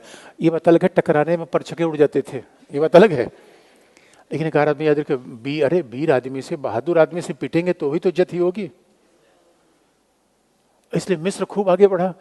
एक बड़ी इंटरेस्टिंग बात है, पॉलिसी का मामला ये है कि यार मिस्र से इसको मिला क्या। तो कई बार फॉरेन पॉलिसी नेता अपने भी हितों को आगे बढ़ाने के लिए आगे बढ़ा देता है, उससे राष्ट्र का फायदा होता है, डाउटफुल है। क्योंकि इतिहास का एग्जाम्पल ये है, मिस्र के पास जितनी क्षमता थी, 10 करोड़ की पॉपुलेशन है, तेल था, उतना आगे मिस्र नहीं बढ़ पाया। और सऊदी अरेबिया, यूएई आराम से मामले को देख रहे थे। अच्छा, कतर बहरीन ने तो कुछ खिड़की से झांकते हैं, अरे भाई बड़े बड़ों का वार है तो ये कहाँ जाएंगे यार, छोटे मोटे राज्य सब जाएंगे थोड़े। ये तो कहीं पूरे वेस्ट एशिया के पॉलिटिक्स में या तो मिस्र था, टर्की था, या तो फिर ईरान थे, सऊदी अरेबिया था, इराक था, बाकी सब तमाशबीन वहाँ पे थे। रह को जोश यमन को आ जाता है, लेकिन यमन के लोग कुछ नहीं काम करते, वहाँ तो उग्रवादी संगठन काम करते हैं। तब तक फिर मामला नहीं रुका, लोगों ने नासिर को चढ़ाया। वो नासिर, यार तुम क्या शेर आदमी हो, क्या बहादुर आदमी हो। नासिर ने कहा अब की बार तो मैं इसका नेस्त नाबूद कर दूंगा। फिर सारे अरब राष्ट्र को जुटा लिया। दोबारा हमला हुआ 1967 में, दोबारा फिर हमला हुआ 1967 में, और अरब राज्यों ने फिर हमला कर दिया इजराइल पे। अब इजराइल को लगा कि भाई अरब राज्य ने फिर से हमला कर दिया इजराइल पे।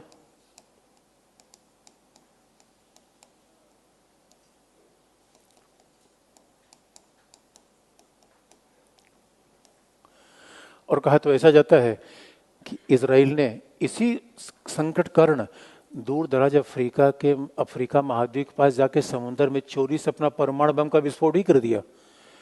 छोटे देशों की बस समस्या, अगर परमाणु बम बनावे ले विस्फोट कहाँ करें। हमारे यहाँ जैसलमेर है, जैसलमेर पूरा रेगिस्तान है, 10-20 किलोमीटर एरिया में कोई आदमी जाता नहीं, विस्फोट करके चले आए। यहाँ 10-20 किलोमीटर एरिया में पूरा देश ही है। छोटे देशों की बड़ी समस्या है। तो कहा भी जाता है कि इजराइल ने चोरी ये बाकायदा इंडियन ओशन में परमाणु परीक्षण किया, जिसको किसी को पता चला नहीं। उसमें अमेरिका ने इसका सहयोग किया, और अमेरिका इजराइल के भी सहयोग कारण थे। भाई बहुत अच्छा संबंध था, हथियार खरीदने वाला था, यहूदी पॉपुलेशन थी। भाई अमेरिका कोई पीछे चलेगा तो अमेरिका उसको प्रेफर करेगा।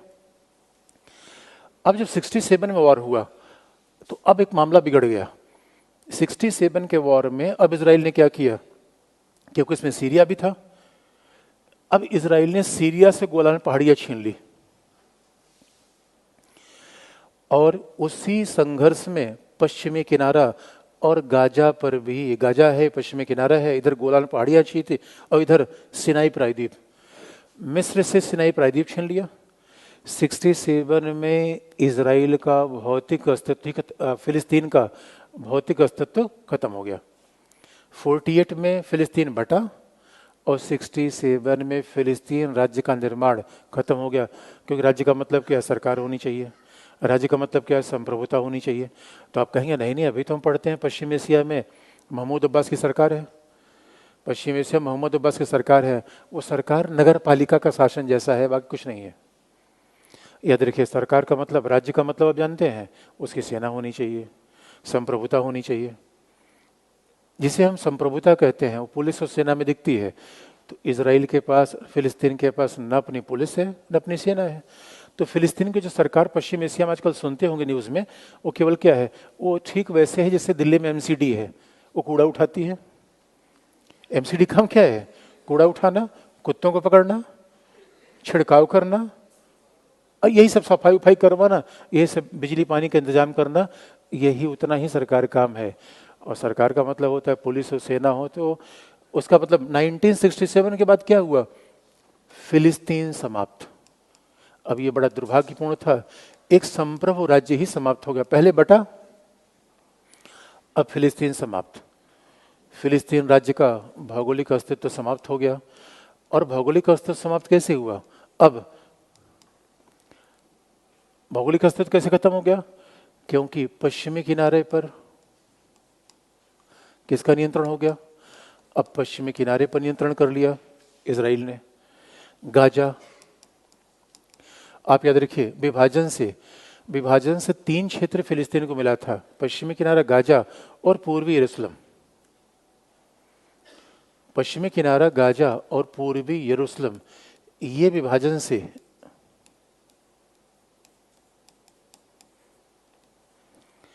ये फिलिस्तीन को विभाजन से मिला हुआ था।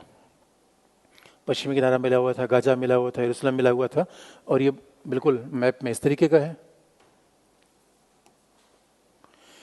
पश्चिमी किनारा था, ये पश्चिमी गाजा इधर है, और पश्चिमी किनारा ये वेस्ट बैंक है, और यरूशलेम ये पश्चिमी किनारे पर ही बिल्कुल सेंटर में है यरूशलेम। तो ये 3 क्षेत्र मिल गया था। लेकिन अब 3 क्षेत्र मिला था, लेकिन तीनों क्षेत्र पर किसका नियंत्रण हो गया? इजराइल का। इससे 67 से फिलिस्तीन राज्य ही समाप्त हो गया।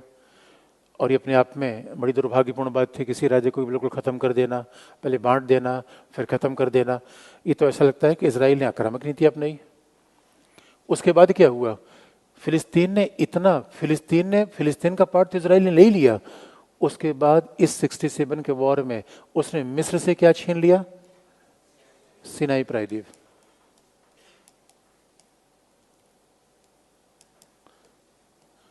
फिर उसने और किससे छीना? सीरिया से क्या छीन लिया? गोलान पहाड़ियां। देखिए ये है आपका, ये आपका सीरिया से क्या छोड़ लिया? सीरिया से उसने छीन लिया गोलान पहाड़ियां। इससे दिखता है कि पश्चिमी एशियाई देशों के पास उतनी सैन्य क्षमता थी नहीं, तो सीरिया से गोलान पहाड़ियां छीन लिया। लेकिन 67 के बाद अब ऐसा लगने लगा कि पूरे पश्चिम एशिया में अब फिलिस्तीनी जो लड़ रहे हैं उनका परिणाम अच्छा रहा है। इसके बावजूद फिलिस्तीनियों ने मिलकर फिर अरब राज्यों ने मिलकर फिर हमला किया। 1973 योम किप्पर एक तरीके से यहूदियों का त्यौहार होता है। वहाँ यहूदियों का त्यौहार होता है जहाँ पे वो अपना क्षमा मांगते हैं ईश्वर से जाके कि हमने ये गलती की है। योम किप्पर में भी फिर हमला हुआ, इजराइल पे फिर हमला हुआ। तो अच्छा, आप ये कहेंगे सर ये बताओ ये कौन सी बात है? अगर हम दूसरे परिप्रेक्ष्य से देखें, अगर फिलिस्तीन के परिप्रेक्ष्य में, दोनों परिप्रेक्ष्य से देखते हैं, अगर फिलिस्तीन के परिप्रेक्ष्य से देखें तो ऐसा लगता है कि भाई फिलिस्तीन के साथ बड़ा अन्याय हुआ, भूभाग छिन गया, फिर राज्य छिन गया, लोग विस्थापित हुए। मगर फिलिस्तीन और इसराइल के बीच इतने वार हुए तो लोगों को विस्थापित तो होना पड़ा। लेकिन दूसरे नजरिए से देखें तो आप कहेंगे सर ये कौन सी बात है? जब देखो तब इसराइल के ऊपर हमला हुआ। अरे मान लीजिए कोई भौगोलिक रूप में विभाजन हो ही गया किसी राष्ट्र का, ये बताइए भारत और पाकिस्तान के बीच में डिवीजन नहीं हुआ? भारत पाकिस्तान के बीच में भी डिवीजन हुआ। अब कल के लिए कोई हमारे यहाँ से कह दे नहीं हम पाकिस्तान को मिला लेंगे, पाकिस्तान पर हमला कर देंगे, तो मान लीजिए कोई इजराइल राज्य बनी गया, तो क्या हम शांतिपूर्ण तरीके से नहीं रह सकते? शांतिपूर्ण तरीके से नहीं रह सकते क्योंकि पॉलिटिक्स ऐसी थी वहां की। ऐसा नहीं था कि केवल एक ही पक्ष उत्तरदायी था। इजराइल स्वाभाविक रूप से शक्तिशाली था, उसने फिलिस्तीन का नेस्तनाबूद कर दिया, इसलिए वो दोषी ज्यादा था। लेकिन उसमें इस पूरे संघर्ष में किसकी सत्ता, किसको फायदा होता था? महाशक्तियों को, सोवियत संघ को। अमेरिका का अपना इंटरेस्ट था, सोवियत संघ का अपना इंटरेस्ट था। और बाकायदा चूंकि पश्चिम एशिया में जिसको भी नेता बनना होता है वो किसका मुद्दा उठा देगा? फिलिस्तीन का। तो समय से मुद्दा उठाते रह गए। 73 में फिर हमला हुआ, और 73 में जब योम किप्पर के समय फिर हमला हुआ तो इजराइल के पास तो पूरा क्षेत्र था ही। उसके बाद फिर पश्चिम एशिया के देशों ने कहा अब इजराइल को हम तेल नहीं देंगे, इजराइल के मित्र देशों को तेल नहीं देंगे। इसे 1973 में पूरी दुनिया में बड़ा तेल का संकट आया था। पूरी दुनिया में तेल का संकट आया था, इसलिए कहा भी जाता है कि पश्चिम एशिया पहला घटना था, ये पहली घटना ऐसी थी जहां किसी प्राकृतिक संसाधन का पॉलिटिकल वेपन के रूप में यूज किया गया था। किसी नेचुरल रिसोर्स का प्रयोग पॉलिटिकल वेपन के रूप में किया गया था, पहली घटना थी। तो 70 और उससे हमें प्रभावित होना पड़ा। 73 में तेल की कीमतें बढ़ गई, उसके हमें प्रभावित होना पड़ा। लेकिन हमने दिलो जान से फिलिस्तीन का समर्थन किया, ये बात खास है। हमने इजराइल के साथ कूटनीतिक संबंध नहीं बनाया, फिलिस्तीन का समर्थन किया। लेकिन ये भी अपने आप में दिलचस्प घटना है ये भी अपनी दिलचस्प घटना है कि हमने फिलिस्तीन का समर्थन क्यों किया। अरब राष्ट्रवाद, कश्मीर, पश्चिम एशिया में हमारे हित, मुस्लिम पॉपुलेशन, इतने सारे कारणों से हमने अरब राष्ट्रवाद का समर्थन किया। लेकिन अगर आप पूछेंगे क्या अरबों ने भी हमारा समर्थन किया, उत्तर है नहीं। अब आप देखेंगे 1969 में पाकिस्तान के नेतृत्व में ओआईसी बना, इसी पश्चिम एशिया में। फिर घटना बदली 19, अब आप याद रखिए फिलिस्तीन की समस्या चली रही है। फिलिस्तीन का क्या हुआ, ये तो अभी समस्या चली रही है। इसी फिलिस्तीन के संकट के समय आप देखेंगे पश्चिम एशिया में जो घटनाएं हुई, ओआईसी बना 1969 में, ऑर्गेनाइजेशन ऑफ इस्लामिक कॉन्फ्रेंस बना, इस्लामी राज्यों का वैश्विक समूह बना। और इस ओआईसी में पाकिस्तान उसका मुखिया था। भारत ने तो बाकायदा इसमें शामिल होने का प्रयास किया, पाकिस्तान ने बिल्कुल भारत को शामिल होने नहीं दिया। पाकिस्तान ने भारत को ही शामिल नहीं होने दिया और पाकिस्तान ने कहा कि भारत का रिप्रेजेंटेशन कैसे आएगा। और ओआईसी में बार बार कश्मीर का मुद्दा उठाया गया। अब सवाल ये है, ओआईसी में कश्मीर का मुद्दा बार बार उठाया गया, तो हमने तो बाकायदा अरब राज्यों को समर्थन दिया फिलिस्तीन पे, बदले में ये उम्मीद करते थे कश्मीर पे समर्थन उनका मिलेगा। उनका समर्थन मिला नहीं, उल्टा ऐसा हुआ। भारत 1962 के वॉर में गया, भारत 1965 के वॉर में गया, भारत अनेक वॉर देखे। और जब भारत वॉर का सामना कर रहा था तो इजरायली की खुफिया एजेंसी मोसाद हमारे पास आई। और बड़ी इंटरेस्टिंग बात है कि जबकि हमारे कोई कूटनीतिक संबंध थे ही नहीं, इजराइल ने भारत से पूछा भाई हथियार लोगे? हमने कहा तुम हथियार दे रहे हो भाई हमें, हमारा तुम्हारे साथ कोई रिलेशन नहीं है। इजराइल ने कहा कोई बात नहीं, तुम रिलेशन नहीं बनाना चाहते लेकिन हम बनाना चाहते हैं, बना लो। कमाल की बात थी। कमाल की बात यह थी कि हम जिसकी तरफ देख रहे थे वो हमारी तरफ नहीं देख रहा था, और हम जिसकी तरफ नहीं देख रहे थे वो हमसे संबंध बनाना चाहता था। तो आप पूछेंगे इजराइल हमसे संबंध बनाने पर इतना विचार क्यों कर रहा था? भाई सीधी सी है, इजराइल का सारे दुश्मनों से घिरा हुआ है, उसे भी कोई दोस्त चाहिए। उसे पता था भारत बड़ा राज्य है, भारत की आवश्यकताएं अलग हैं और भारत अलग निर्णय भी लेता है, तो हो सकता है हमसे संबंध बना ले। लेकिन उस समय हमारी सोवियत संघ साथ मित्रता थी और हमने ये सोचा कोई बात नहीं, अरब राज्य कहीं न कहीं तो हमारा समर्थन करेंगे। आपको ऐसा नहीं लगता कि हम तो फिलिस्तीन का समर्थन किए जा रहे थे और ये हमारा समर्थन नहीं कर रहे थे? ये कहीं एक तरफा मोहब्बत तो नहीं थी क्या? पता नहीं मैंने आप कभी बताया कि नहीं आपको कि यूनिवर्सिटी के समय हम लोगों ने एक एसोसिएशन में रखा था, one sided frustrated lovers association. Short form इसका फोसला था, frustrated one sided lovers association. एक बात याद रखिए, इसका मतलब है जिसे हम प्यार करते हैं वो हमें नहीं करता, जिससे जो हमें करता है उसे। कमाल का सिनेरियो नहीं था यहाँ पे।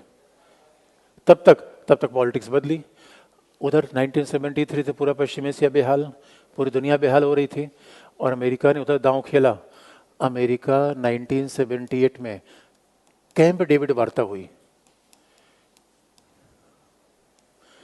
अमेरिका ने मिस्र को समझा लिया क्योंकि अब वहां नासिर रहे नहीं, होस्नी मुबारक आ गए, वो भी सैनिक शासक थे। अमेरिका ने मिस्र से कहा ये बताओ ऐसे ही लड़ते रहोगे, फिलिस्तीन फिलिस्तीन फिलिस्तीन, मिला वजह अरब राष्ट्रवाद की बात लेके जा रहे हो, बताओ तुम्हें क्या मिला? मिस्र ने कहा सच में मिला तो कुछ नहीं, नासिर ने बर्बाद कर दिया, मिला बोल बचन के अलावा कुछ मिला नहीं। ये बताइए मेरे दोस्तों, हमने भी बहुत दिलो जान से सबका समर्थन किया था, कोरिया से लेके मिस्र से लेके, हमें क्या मिला उसमें? हमारी अर्थव्यवस्था गड़बड़ा नहीं गई? इसे झूठ मूठ का धरना प्रदर्शन दे रहे हैं, कुछ मिले तब तो कीजिए। और जैसे कैंप डेविड वार्ता से मिस्र अरब राष्ट्रवाद के संघर्ष अलग हो गया, अब मिस्र ने इजराइल को मान्यता दे दी। ये पश्चिम एशिया की बहुत बड़ी घटना थी। मिस्र ने इजराइल को मान्यता दे दी। इसका मतलब है अब मिस्र ने कहा इजराइल के साथ तो कूटनीतिक संबंध बनाएगा, इसमें अमेरिका की बड़ी महत्वपूर्ण भूमिका थी। अब मिस्र कह रहा है कि वो इजराइल के साथ कूटनीतिक संबंध बनाएगा। अब सवाल ये है यार, ये बताओ हम इजराइल के साथ संबंध क्यों नहीं बना पाए? एक अरबी देश तैयार हो गया कि मिस्र के साथ इजराइल के साथ संबंध बनाएगा और हम अभी फिलिस्तीन के साथ ही दिलो जान से खड़े थे। और तब तक जैसे ही इजराइल इसराइल उधर मिस्र के पास गया, अमेरिका का दोस्त जॉर्डन, अमेरिकन का जॉर्डन, तुम क्या देख रहे हो? जॉर्डन ने कहा अरे सर आप कह दें तो हम भी सच चल लेते हैं।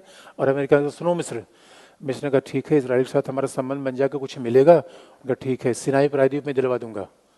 अमेरिका ने कहा इसराइल को सिनाई प्रायद्वीप दे दो। अमेरिका सच में डॉन है, चौधरी है गांव का, सारा डिस्प्यूट हल करवा देता है, वो भी अपने फेवर में। अरे भी अपना ही फेवर, महाशक्ति है, इसे कहा भी जाता है। उसने बाकायदा सबको समझाया, उनका भी सिनाई प्रायद्वीप दे उसको। मिस्र ने कहा भैया हमें सिनाई प्रायद्वीप मिल गया, अब हमारा अपने से अपने मतलब रहेगा। और अमेरिका ने कहा हमारे साथ रहो, पैसा ले जाओ, तकनीक ले जाओ, मजे करो और आओ जाओ अमेरिका में घूमो टहलो, यहाँ ऊँट पे दौड़ रहे हो यहाँ पे, देखा है कभी अमेरिका? मिस्र कहा ना भाई। आओ कभी न्यूयॉर्क आओ, न्यूयॉर्क आओ, वाशिंगटन आओ। उसके बाद इधर आ गया जॉर्डन, इधर साथ में आ गए। और कुछ राज्य तो अमेरिका के साथ शुरू से थे लेकिन सामने आना नहीं चाहते थे।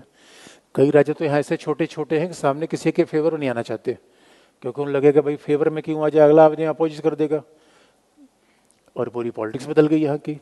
उसके बाद तो ये हुआ जब मिस्र इनके साथ आ गया, जब इनके साथ जॉर्डन आ गया, तो सवाल है दोस्तों ये बताओ, जब ये अरबिक देश इनके साथ आ सकते थे तो हमारी दूरी बनाए रखने कोई विशेष वजह?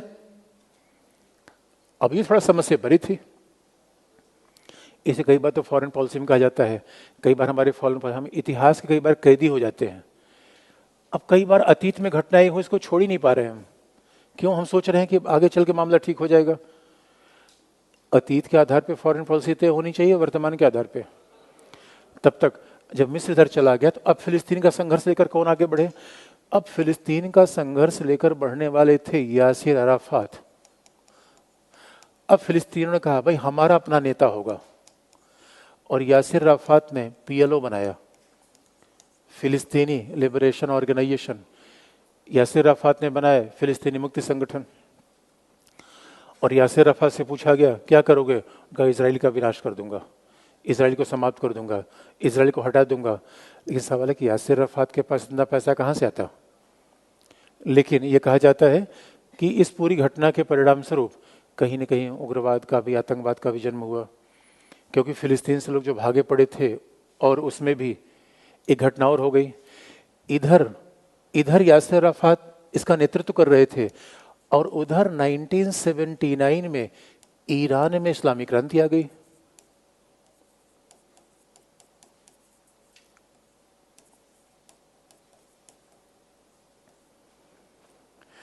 अब जैसे ईरान में इस्लामी क्रांति आई और मिस्र पाला बदल गया अमेरिका की तरफ, अब भाई फिलिस्तीन का मुद्दा उठाने वाला कोई नया नेता चाहिए। ईरान ने कहा मैं हूं। 1979 के पहले ईरान किसका दोस्त? अमेरिका का। ईरान में परमाणु कार्यक्रम की स्थापना किसने की? अमेरिका ने। अचानक ईरान ने कहा भाई अब हमारी तेल कंपनियों का राष्ट्रीयकरण होगा, ब्रिटेन को भगाओ। ईरान ने ब्रिटेन को भगा दिया अपनी जगह से। अब ईरान ने कहा कि उसकी तेल कंपनियां हमारे नियंत्रण में रहेंगी, फिर वही राष्ट्रीयकरण। अब ईरान ने कहा कोई साम्राज्यवादी ताकत यहाँ नहीं रह पाएगी। यानी जो बात पहले मिस्र कहता था उसकी कमान किसने संभाल ली? ईरान ने। और जब ईरान नेता बनने लगा, सऊदी अरब ने कहा है मेरे रहते हुए ईरान नेता बन रहा है, ऐसा कैसे हो रहा है? और ये बात अमेरिका ने समझाना शुरू कर दिया। 79 से ही ईरान का झगड़ा अमेरिका शुरू होता है। अब देख लीजिए पश्चिम एशिया में जिसको भी नेता बनना है किसके कंधे पर चढ़ जाता है? फिलिस्तीन। फिलिस्तीन कितना प्रयोग किया हुआ देश है। बस जिसको भी इंडिया में पॉलिटिक्स पर आना है, मैं फार्मूला बता दूंगा, यही करो, पॉलिटिक्स में आ जाओगे। और यहाँ पे अब ईरान ने कहा हम बर्दाश्त नहीं करेंगे अमेरिका की साम्राज्यवादी ताकत, फिलिस्तीन खाली करो। और देखिए, और सऊदी अरेबिया ईरान में झगड़ा क्यों है? इसी से 79 से अमेरिका और सऊदी अरेबिया में झगड़ा हुआ। ईरान ने कहा अब ब्रिटेन की कंपनी यहाँ से बाहर जाए, और ईरान ने कहा सऊदी अरब के जो पर्शियन गल्फ में कुछ आइलैंड है वो हमारा है। सऊदी अरब ने कहा बेकार की बात मत करना, हमारा है। ईरान ने कहा सऊदी अरबिया तुम इस्लाम के देश हो। सऊदी अरब ने कहा तुम्हारा हमें रिकग्निशन चाहिए। अरे मक्का हमारे यहाँ, मदीना हमारे यहाँ, OIC का हेडक्वार्टर जिद्दा में है, अभी तुम्हें प्रमाण चाहिए कि इस्लाम का नेता कौन है? ईरान ने कहा नहीं, तुम इस्लाम का नेता नहीं हो सकते क्योंकि तुम अमेरिका के साथ हो।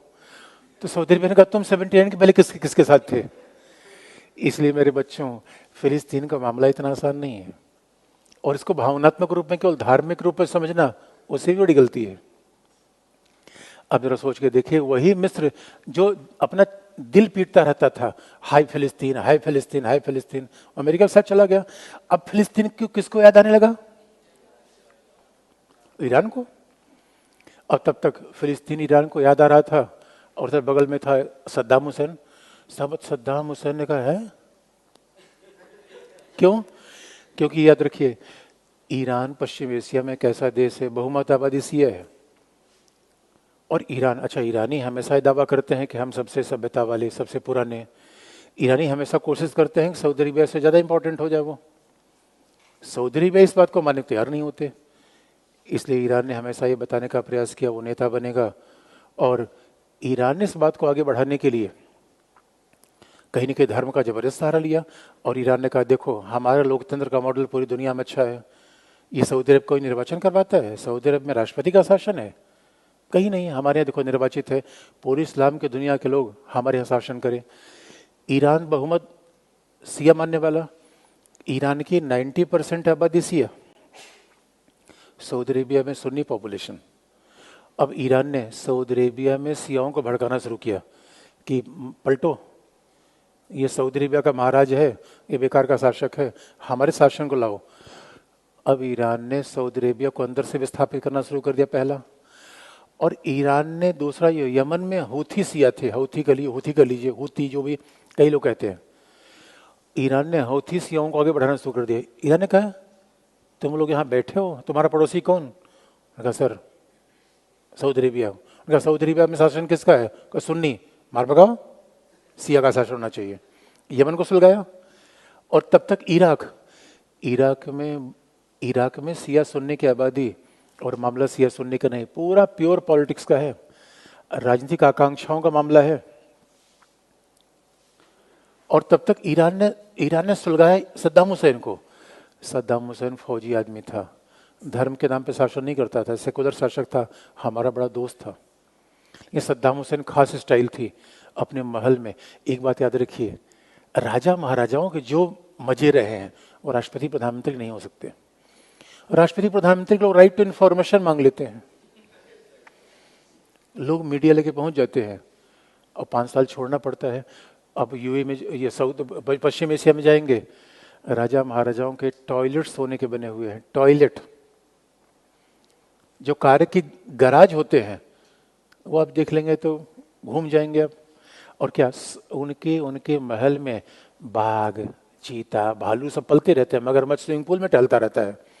कभी भी किसी अपोजिशन के लीडर को फेंकवाना हो सीधा सद्दाम हुसैन तो टाइगर अपने महल में भी रखता था।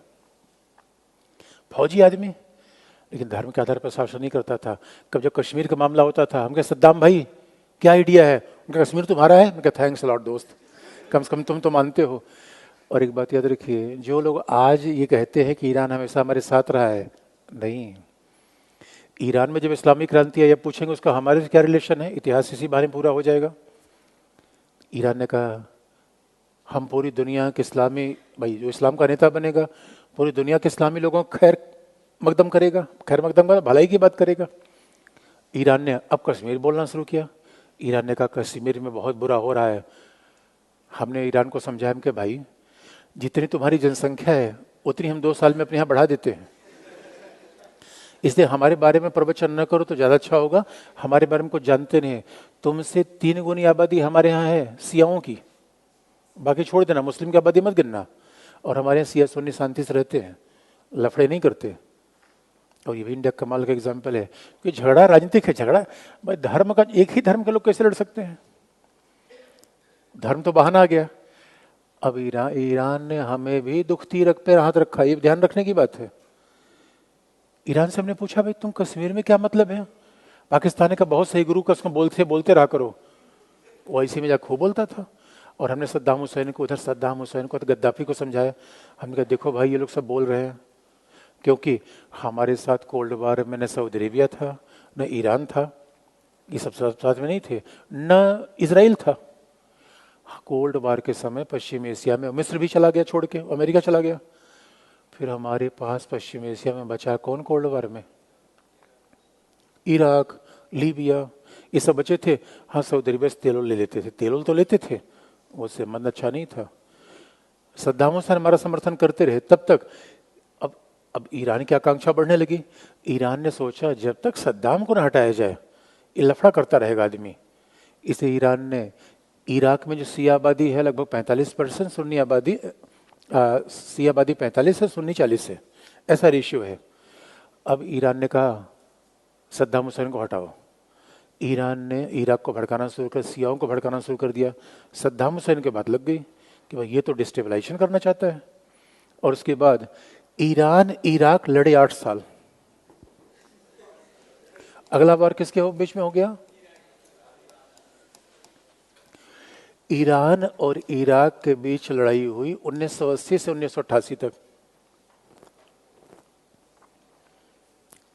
अभी बताइए इसमें धर्म है कि पॉलिटिक्स है?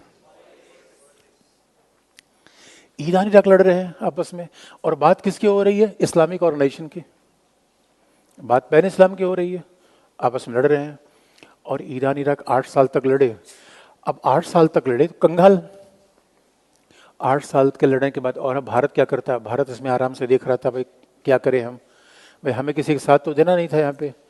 लेकिन सद्दाम हुसैन हमारे साथ थे, तब तक ये 8 साल लड़ रहे थे। अच्छा, हम भी 88 तक डगमगा ही रहे थे, हम भी 88 तक मामला गड़बड़ा रहा था तब तक। इसी 1988 के बाद इधर गड़बड़ा रहा था, इधर दो लड़ रहे थे, उधर सोवियत संघ ढेचुक ढेचुक लड़कर आ रहा था। 1988 तक सोवियत संघ ने आते हुए कहा भैया अब साम्यवादी क्रांति छोड़ो, हमारी क्रांति लग रही है। गोरबाचोव के बाद 85 के बाद सोवियत संघ को लग गया हमारी अर्थव्यवस्था खराब, और सोवियत संघ की अर्थव्यवस्था हिली तो अब फिलिस्तीन को समर्थन कौन देता? तब तक कितनी घटनाएं हुई, ये लड़ रहे थे। और पश्चिम एशिया में फिलिस्तीन का मुख्य समर्थक सोवियत संघ की अर्थव्यवस्था खस्ताहाल, इसकी इकोनॉमी बिल्कुल ध्वस्त होने के घर पर आ गई।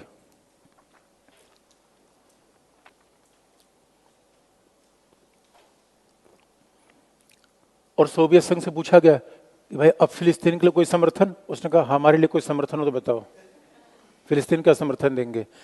और एक बात याद रखिए, यही वो समय था जहां भारत भी लड़खड़ा रहा था, क्योंकि हमने सोवियत संघ के साथ ऐसी दोस्ती कर रखी थी कि हम तो डूबेंगे सनम। देखिए ये दोस्ती थी, साथ साथ डूब रहे थे, क्या मजे से। जबकि होना ही चाहिए कि डूबते हुए दोस्त को भी भाग के छोड़ के भाग निकलो, अपने तो बच जाओ। लेकिन हम भी डूब रहे थे। ये बताओ, भारत भी समस्याग्रस्त था, भारत की अर्थव्यवस्था खराब हो रही थी, क्योंकि जो दोस्त खराब हुआ तो दोस्त का कुछ तो असर हमारे ऊपर आता। भारत की अर्थव्यवस्था खराब। अब ये बताइए, इस समय जब ईरान इराक आपस में लड़े तो फिलिस्तीन को कौन समर्थन देता? फिलिस्तीन को समर्थन कौन देने वाला था? वैसे यासर अराफात को हमने बहुत अंडा खिलाया। जब जब यासर अराफात आते थे उनको तो आप याद रखिए हम ऐसा दर्जा देते थे जैसे किसी देश के राजदूत हों, राजदूत का किसी देश का राष्ट्राध्यक्ष हो। दिल्ली में बाकायदा उनके लिए घर दिया था, इंदिरा गांधी तक उनकी सीधी पहुंच थी, हमने बड़ा उनका सम्मान किया था। और इस नाते कि भाई ठीक है, हमारे अरब देशों के साथ संबंध बड़े अच्छे रहे, व्यक्तिगत संबंध हमने बना रखा था। लेकिन यासर अराफात अब हमारे से क्या समर्थन लेते? अब यासर अराफात ने कहा देखो भाई, फिलिस्तीनी समस्या का समाधान मुझे समझ में आ गया है। अब फिलिस्तीनी समस्या का समाधान ये है जो हम बार बार कहते थे, फिलिस्तीन यहूदी इसराइल का विनाश, इसराइल का विनाश। अब ऐसा नहीं होगा, अब ऐसा होगा 2 राष्ट्र। फिर पहली बार 1988 में संयुक्त राष्ट्र संघ ने प्रस्ताव लेकर आया, और अब 1988 में ही क्यों आया? क्योंकि अब देखें दुनिया में कैसी कंडीशन बदल रही थी। क्योंकि अब फिलिस्तीन को ना अरब देशों का समर्थन मिल रहा था, जमा जमा ईरान का। ईरान भी इराक से लड़ रहा था, क्या समर्थन देता? और सोवियत संघ का घर बढ़ाना, भारत अपने आप में खस्ता, मिस्र पहले उधर भाग गया, अब बताइए फिलिस्तीन के साथ कौन खड़ा होता? इसी यासिर अराफात ने एक बुद्धिमत्तापूर्ण नीति अपनाई। यासिर अराफात ने कहा भाई देखो समस्या का समाधान ये है, इजराइल का विनाश नहीं, दो राष्ट्र। तो अब इन्होंने क्या अपना लिया? संयुक्त राष्ट्र संघ ने फार्मूला अपनाया कि अब फिलिस्तीनी समस्या का समाधान कैसे होगा? द्विराष्ट्रवाद। अब फिलिस्तीन में दो राष्ट्र होंगे। अब फिलिस्तीन में दो राष्ट्र होंगे, इसका मतलब है इजराइल फिलिस्तीन दोनों का सहअस्तित्व रहेगा, दोनों एक साथ रहेंगे। इसका मतलब है, ये बहुत बड़ी बात थी, पहली बार इजराइल ने यह मान लिया कि अब फिलिस्तीन के विनाश की बात नहीं करेगा। पहली बार ये फिलिस्तीन ने मान लिया कि अब हम इजराइल के विनाश की बात नहीं करेंगे, दो राष्ट्र होगा। तो सवाल है, दो राष्ट्र होगा तो उसमें किसको क्या मिलेगा?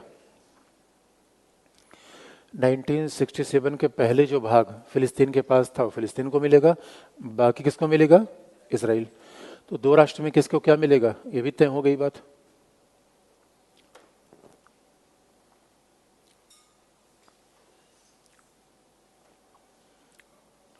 दो राष्ट्र में तय हो गया कि इजराइल रहेगा। ये बहुत बड़ी बात थी, इजराइल को कहीं न कहीं मान्यता प्रदान कर दी फिलिस्तीन ने। भाई फिलिस्तीन के नेता ने मान्यता प्रदान कर दी। अब ऐसा लगा दुनिया में शांति हो जाएगी, लेकिन हम शांति होने देंगे तब तो। आपने कहा था किसी भी समस्या को मैं 1 मिनट में सुलझा सकता हूं, लेकिन सुलझेगी नहीं, क्योंकि इसमें बहुत सारे कॉम्प्लिकेशन है। लेकिन 1967 के पहले फिलिस्तीन किससे बनेगा? 1967 के पहले जो फिलिस्तीन के पास था भूभाग,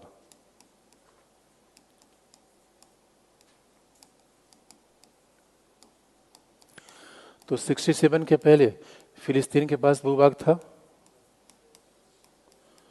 पश्चिमी किनारा, गाजा, गाजा नहीं, गाजा। दूसरा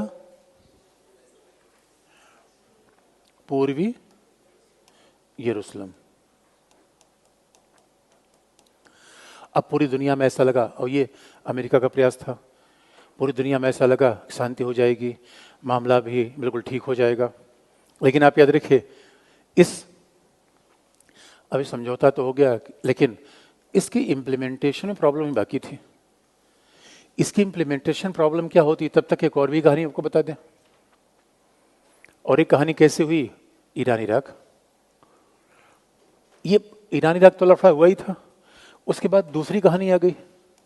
दूसरी कहानी ये आ गई, अब जब जैसे ही लगा कि समस्या हल हो जाएगी, ईरान इराक के भी 4 साल लड़ाई हुई। इन्हें समझ लिए प्रॉब्लम कितनी ज्यादा है। इन्हें प्रॉब्लम डोमेस्टिक भी है, प्रॉब्लम क्षेत्रीय भी है, प्रॉब्लम वैश्विक भी है। प्रॉब्लम कितनी ज्यादा किस्म की है। अब जैसे लगा कि भाई मामला हल हो जाएगा, अभी 1988 का मामला इम्प्लीमेंट होता है, फिलिस्तीन पे फिर आएंगे, तब तक इधर सद्दाम हुसैन 8 साल लड़े, कुछ मिला नहीं, लड़ेंगे बर्बादी होंगे। उसके बाद सद्दाम हुसैन को लगा कि भाई देखो अपनी इकॉनमी ठीक करनी है, तो सद्दाम हुसैन की निगाह चली गई कुवैत पे।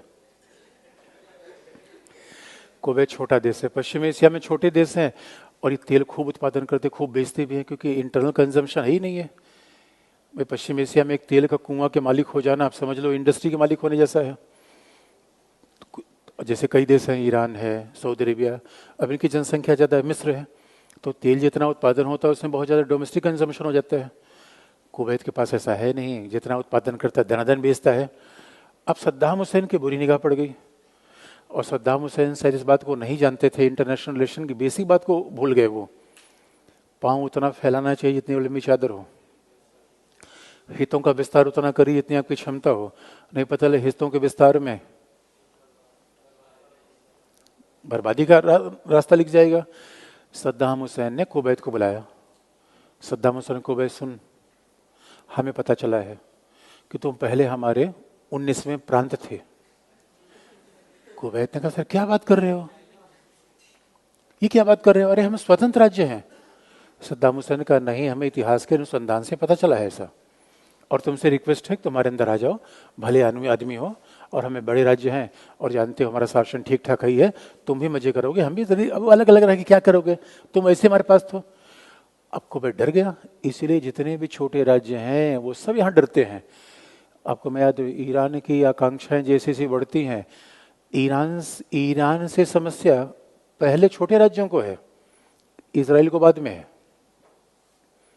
ईरान के हमले से इजराइल तो झेल लेगा, छोटे राज्य नहीं झेल पाएंगे। अतीत ये बताता है जब भी यहाँ कोई महाबली होता है पहले पड़ोसियों को ही दबाता है। अब बताइए इतने झगड़े में कहाँ आपको धर्म दिख रहा है? एक ही धर्म को मानने वाले देख कैसे पॉलिटिक्स आ रही है यहाँ पे।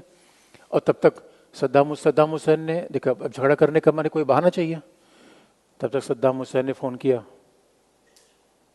कुवैत को, कुवैत सुनते हैं तुम रात में आजकल हमारे तेल कुओं की चोरी भी कर रहे हो तेल से। कुवैत ने कहा भाई क्या बात करते हो, हमारे इतना तेल है, आपकी चोरी करने की जरूरत क्यों पड़ी? सद्दाम हुसैन ना तुम कर रहे हो, तुम झूठ बोल रहे हो, ये हमें पता चल गया है, ये हम चलने नहीं देंगे। इरादा तो कुछ और था। आप याद रखिए लड़ाई क्यों होती है? जमीन कारण तो होती ही नहीं है, आधिपत्य प्रभुत्व। लड़ाई जमीन कारण थोड़ी होती है, आधिपत्य की भावना, प्रभुत्व की भावना। उतने पे कुवैत ने फोन कर दिया अंकल सैम को, अमेरिका को, सर ये देखो धमका रहा है। अमेरिका सद्दाम हुसैन को फोन किया, सद्दाम हुसैन ये गलती मत करना। सद्दाम हुसैन को लगा कि देखो अमेरिका ईरान के खिलाफ जा नहीं सकता, सॉरी अमेरिका ईरान को कमजोर करना चाहेगा, ईरान से अमेरिका झगड़ा चल ही रहा था और सोवियत संघ नीचे आ रहा था। सद्दाम हुसैन ने सोचा अगर आज के दिन में कुवैत छीन लेता हूं तो अमेरिका हमारे खिलाफ कभी नहीं आएगा, क्योंकि अमेरिका सोचेगा सद्दाम हुसैन शक्तिशाली रहे, सद्दाम हुसैन शक्तिशाली रहेगा तो ईरान के लिए बैलेंस बना कर रखेगा। लेकिन शायद उसको ये नहीं पता था कि पॉलिटिक्स बहुत तेजी से चेंज हो रही थी। और सद्दाम हुसैन ने सोचा कि अमेरिका ऐसा कह रहा है, अगर मैं कुवैत ले लूंगा तो हमारे खिलाफ कुछ करेगा नहीं, क्योंकि इसका मेन दुश्मन है ईरान। और तब तक सद्दाम हुसैन की सेनाएं कुवैत में घुस गई, सद्दाम हुसैन की सेनाएं कुवैत घुसी और अमेरिका बिल्कुल बौखला गया। यही दिखे अमेरिका दुनिया का दरोगा है। अमेरिका कहता है कि भैया हम पावरफुल न रहे ये दुनिया में अनाचार मच जाएगा, ये मार्शल आइलैंड तो पता नहीं कब कौन लेके भाग जाएगा, तुवालू, ग्वाटेमाला, पनामा, ये सब चले जाएंगे। कुवैत, कतर, बहरीन, इनको तो सभी सब उठा लेंगे 2 मिनट में। इसलिए अमेरिका कहता है बताओ, अमेरिका कहता है भाई आप लोग कहते हो कि हम दुनिया में आधिपत्य स्थापित करते हैं, अरे हम न रहे दुनिया की सुरक्षा कौन देखेगा? लेकिन आलोचक कहते हैं ना गुरु, सारी समस्या की जड़ तुम ही हो, ये तुम्हारा पूंजीवाद का तंत्र चलता है ना, तुम ही सब पर्दे के पीछे बैठ कर लड़ा रहे हो। 2 थीसिस सही है, दोनों कहानी चलती है। और तब तक अमेरिका ने सद्दाम, जब अब देखिए फिलिस्तीन कैसे आ गया, अब सद्दाम हुसैन को नेता बनना था तो क्या मिला? फिलिस्तीन। तो जब अमेरिकन का ऐसा है सद्दाम हुसैन फिलिस्तीन छोड़ो और कुवैत छोड़ो, सद्दाम हुसैन का छोड़ दूंगा लेकिन शर्त है। अमेरिकन का तुम मुझे शर्त बताओगे? अमेरिका को शर्त बताओगे? हाँ बताऊंगा। अमेरिका चौंका, अमेरिकन का ओ माय गॉड, छोटा सा राज्य, इतनी ताकत इसकी कि मुझे सब सिखा रहा है। अमेरिकन को बोलो क्या शर्त है? कहा इजराइल फिलिस्तीन छोड़ दे, मैं कुवैत छोड़ दूंगा। फिलिस्तीन फिर आ गया, यानी सद्दाम हुसैन को क्षेत्र का नेता बनना था, फिर मुद्दा कौन सा आया? फिलिस्तीन। अमेरिकन का नेतागिरी, फिलिस्तीन से तुम्हारा क्या मामला है? सद्दाम हुसैन ने कहा ये इस्लाम का मामला है। यानी तुम तो सेकुलर शासक थे, उनका था, अब नहीं हूं। अब सद्दाम हुसैन ने सोचा कि अमेरिका के खिलाफ इस जंग में सारे पश्चिमी एशियाई देश हमारा समर्थन कर देंगे। पश्चिमी एशिया का एक देश समर्थन करने नहीं आया सद्दाम हुसैन का। कहा भी जाता है सेकेंड वर्ल्ड वॉर के समय हिटलर और मुसोलिनी के दोस्त मिल गए थे, हिटलर मुसोलिनी जैसे लोगों को दोस्त मिल गए, सद्दाम हुसैन को एक दोस्त नहीं मिल पाया। और अमेरिका ने 1990 में धड़धड़ा कर ऑपरेशन डेजर्ट स्टॉर्म किया। लोगों ने अमेरिका को मना किया था, ना ऐसा मत करो, फंस जाओगे। इसलिए आप याद रखिए अमेरिका के पावरफुल होने का प्रमाण है। चाइना को हेजिटेंट पावर कहा जाता है, चाइना भी ताइवान में कुछ नहीं कर पा रहा है। अमेरिका और चाइना में एक कंपेरिजन करिए, अमेरिका ताइवान में नहीं कुछ कर पाया, करें कि न करें। इधर देखिए धड़धड़ा के अमेरिका ने याद दिलाया लोगों ने, कह अरे सर याद रखना वियतनाम में फंस गए थे, ये डेजर्ट है, यहाँ लड़े नहीं हो। अमेरिकन का पूरी दुनिया देखेगी, पूरी दुनिया ने टेलीविजन पे वॉर देखा उस समय 1990 में, टेलीविजन आई गया था उस समय, धड़धड़ा की मिसाइल चल रही थी और सद्दाम हुसैन को कुवैत छोड़ना पड़ा। कुवैत ही नहीं छोड़ना पड़ा, दुनिया भी छोड़नी पड़ी, क्योंकि उसके बाद अमेरिका सद्दाम हुसैन के पीछे पड़ गया। अब देखिए, अमेरिका का यदि आधिपत्यवादी नीति थी, जहाँ तक कुवैत को छुड़ाया वहाँ तक तो ठीक था, लेकिन उसके पीछे अमेरिका सद्दाम हुसैन के पीछे पड़ गया, तमाम प्रतिबंध लगा दिए। उसके बाद 2003 में उसने फिर सद्दाम हुसैन पर हमला कर दिया, और वो हमला बिल्कुल उसकी आधिपत्यवादी शक्ति थी। और इसीलिए आप देखेंगे कि 2003 में हमला करके, और हमले का बहाना क्या था, सद्दाम हुसैन ने परमाणु बम बना रहा है, ये रासायनिक बम बना रहा है। तो सब लोगों ने कहा कि भाई कैसे तुम्हें पता? अमेरिका ने कहा हमारे पास CIA है, सब कुछ पता होता है हमको। संयुक्त राष्ट्र ने कहा ऐसा नहीं मानेंगे, तो हेंस ब्लिक्स कमीशन भेजा गया कि भाई बताओ इराक कुछ ऐसा बना रहा है। तो कमीशन ने कहा इराक कुछ भी ऐसा नहीं बना रहा है। अमेरिकन का नहीं बना रहा है तो वहाँ रखो तुम, हमें हमला करना है। 2003 में सद्दाम हुसैन चला गया। सद्दाम हुसैन क्या जाना भाई, यहाँ तक तो बात बिल्कुल ठीक नहीं थी कि 2003 में जब अमेरिका ने जिस तरीके से सद्दाम हुसैन को हटाया, तो ईरान की चिंताएं बढ़ गई। सद्दाम हुसैन का हटना ईरान के लिए कभी खुशी कभी गम का मामला था। खुशी क्यों, दुश्मन मर गया, गम क्यों, अगला टारगेट ईरान हो गया। अब आप देखेंगे, अब सद्दाम हुसैन नहीं रहा, सऊदी अरेबिया अमेरिका के साथ है। अब फिलिस्तीन मुद्दे को उठाने वाला सबसे बड़ा राज्य कौन है? ईरान। पॉलिटिक्स फिर बदल गई। और अब देखेंगे, तब तक डोमेस्टिक पॉलिटिक्स भी देख लें, तब तक पश्चिम एशिया क्या हुआ। अब देखेंगे, मामला तो सोचा था हमने मामला हल हो जाएगा, लेकिन मामला हल होता क्यों नहीं, क्यों खूंटा यहीं गड़ेगा। यही तो है। ये बात तो ठीक है, लेकिन मैं मानूंगा अपना ही। अब इसमें फिलिस्तीनी समस्या का समाधान हो क्यों नहीं पाया? वैसे इसराइल ने क्या किया, सिनाई प्रायद्वीप छोड़ दिया। 2005 तक पश्चिमी किनारे को भी 2005 तक उसने बाकायदा आप गाजा को मुक्त कर दिया। इसराइल ने गाजा पर भी अपना नियंत्रण हटा लिया, गाजा पर नियंत्रण हटा लिया, और ऐसा लगा समस्या का समाधान हो जाएगा। लेकिन 2005 से गाजा में स्वायत्त शासन की स्थापना होती है, तब तक मामला घूम गया। जब ये बात आया था कि द्विराष्ट्रवाद होगा, अब फिलिस्तीन में ही डिवीजन आ गया। फिलिस्तीन में फिर उग्रवादी संगठन, क्यों? फिलिस्तीन में ये शांति कौन नहीं होने देगा? ईरान। वो शांति नहीं होने देना चाहेगा, क्योंकि ईरान का दुश्मन कौन? इसराइल। ईरान का दुश्मन कौन? अमेरिका। और अगर फिलिस्तीन में समस्या शांत हो जाएगी तो स्वाभाविक तौर पर ईरान के लिए फिर बचे, क्योंकि पूरी फिर पश्चिम एशिया का ध्यान किधर भोग जाएगा? ईरान की तरफ। इसलिए आप देखेंगे, जैसे ही इसराइल के समर्थन में लोग आना शुरू करते हैं, फिलिस्तीन मामला जल जाता है। अब देखिए, अब ईरान ने क्या किया, इंटरेस्टिंग पार्ट ये है, अब फिलिस्तीन में आंतरिक डिवीजन हुआ। फिलिस्तीन में इस आंतरिक डिवीजन का, अब देखिए फिलिस्तीन में प्रॉब्लम कहां पर आ गई। अब फिलिस्तीन में ये तो था कि दो राष्ट्र बन जाएगा। गाजा में आ गया हमास, और हमास ने पूछा भाई ये बताओ किसके कहने समझौता कर लिया? अरे लोगों ने कहा यासिर अराफात ने समझौता किया, संयुक्त राष्ट्र संघ ने मान लिया, ओस्लो में समझौता हुआ। हमास ने कहा हम समझौते को नहीं मानते। तो उससे पूछा कि तुम क्या करोगे? उनका इजराइल का विनाश। फिर मामला वहीं बन गया। यानी अब हमास ने, और सवाल है, गाजा कहा जाता है दुनिया की सबसे बड़ी खुली जेल है। इधर मिस्र ने दीवार बना दिया है, इधर इजराइल ने, दोनों तरफ से बंद कर दिया है। इजराइल ने इसलिए बंद कर दिया है कि इजराइल को लगता है कि ये इधर घुसेंगे। मिस्र ने बंद कर दिया है, मिस्र को लगता है कि हमारे यहाँ क्यों शरणार्थी आ जाए, हमारे यहाँ उपद्रवी घटना क्यों हो। तो सवाल ये है कि दुनिया की पॉपुलेटेड एरिया, खुली, जो इसे कहा जाता है दुनिया की सबसे बड़ी खुली जेल है। भाई जेल का मतलब है जना आप इधर जा सकते हो, इधर जा सकते हो, बीच में को रहना पड़ेगा। और रहेंगे क्या? सवाल है कि पश्चिम एशिया में जिन देशों में तेल गैस नहीं है, आप याद रखिए ऊँट का रहना भी मुश्किल है। इंडिया नहीं है, गेहूँ से काम चला लेंगे। हमारे किसी न किसी मौसम आम है, अमरूद है, गेहूँ है, चना है, कुछ न कुछ खा के जीवन बिता ही लेंगे। अब एक मुझे जैसलमेर के भी व्यक्ति मिले, तो उन्होंने कहा कि सर देखो मैं महीने में एक बार बाहर जाता हूँ केवल माचिस लेने, और उन्हें पता नहीं क्या माचिस लेने और क्या चीनी या कुछ और, क्या बाकी मुझे किसी भी चीज की जरूरत बाहर से नहीं पड़ती। जैसलमेर जैसे क्षेत्र में इतना इंडिपेंडेंट। भाई हमारे यहाँ सब हो जाता है, यहाँ रेगिस्तान है, खजूर खा के अब जी नहीं सकते। खजूर खा के जी नहीं सकते, और हर हर देश के पास समुद्र है नहीं, मछली नहीं पकड़ सकता। इसे अब कई देश तो हैं जो गरीब है, बहुत ही गरीब है, यमन वगैरह। अब हमास बेचा, बिल्कुल हमास में त्रासदी आ गई।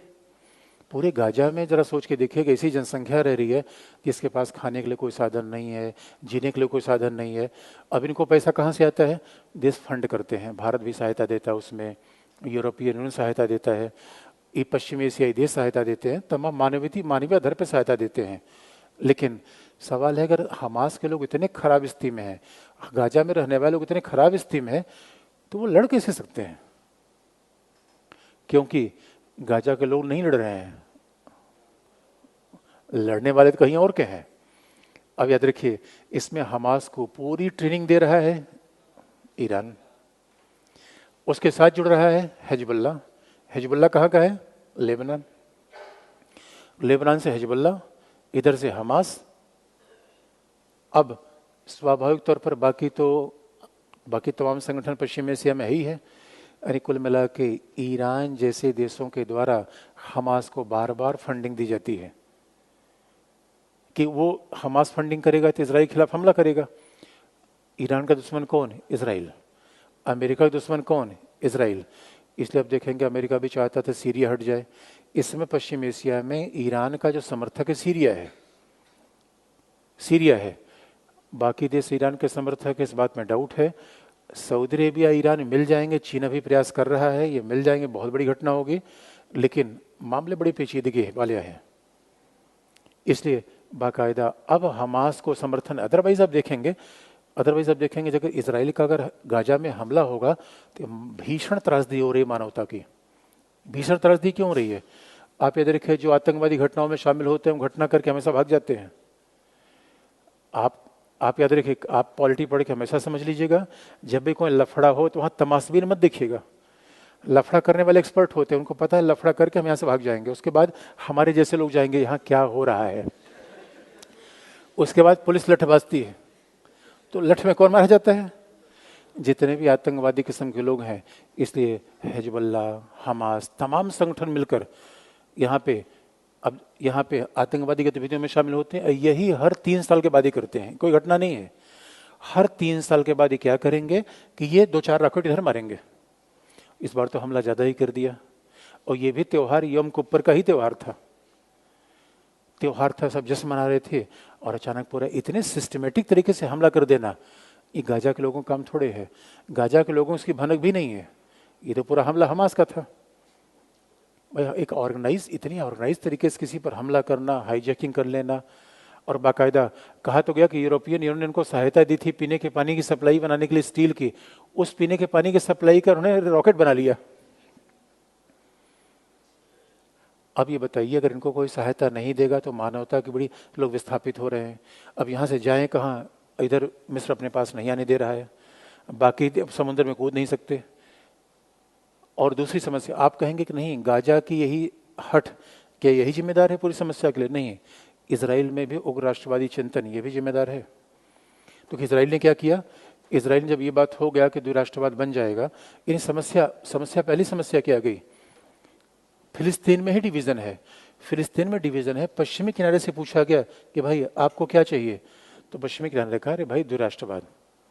पश्चिमी किनारे में आज भी महमूद अब्बास यहाँ की सरकार के नेता है, लेकिन सरकार का मतलब बस वही नगर पालिका वाला शासन, इतना ही है। सरकार मतलब पुलिस सेना नहीं है। तो महमूद पश्चिमी किनारे से कोई संघर्ष नहीं हुआ, ये बड़ी ध्यान रखने की बात है। और इस संघर्ष में हमास तो था ही, यमन से रॉकेट आ रहे हैं। यमन से कौन है? हौथी कौन सा सहायता देता है? ईरान। यही हौथी है जो सऊदी अरेबिया को टारगेट करते रहते हैं। इस समय टारगेट किसको कर रहे हैं? इसराइल को। इसका मतलब है पूरे खेल में तो आप देखेंगे क्षेत्रीय शक्तियां हैं, पूरे खेल में तो महाशक्तियां हैं। और चाइना, इस समय चाइना को कोई चिंता नहीं है। चाइना चाहता कि ईरान आगे बढ़े, क्योंकि चाइना को अमेरिका विरोध करवाना है। इस समय की जो ग्लोबल पॉलिटिक्स है, चाइना चाहता है कि मामला और आगे बढ़े, क्योंकि हम अमेरिका को यूक्रेन में फंसा सकें, और अमेरिका का ध्यान इधर खिसकेगा तो ताइवान को धीरे से फिर हम कब्जे में कर लेंगे। तो मास्टरमाइंड तो चाइना का है। आपको लगता नहीं फिर घूम के पॉलिटिक्स में ही आ गई? क्षेत्रीय पॉलिटिक्स, घरेलू पॉलिटिक्स और वैश्विक राजनीति, और भुगतान तो हमेशा आम आदमी ही करता है। तो पश्चिमी किनारे और गाजा में भी मतांतर है।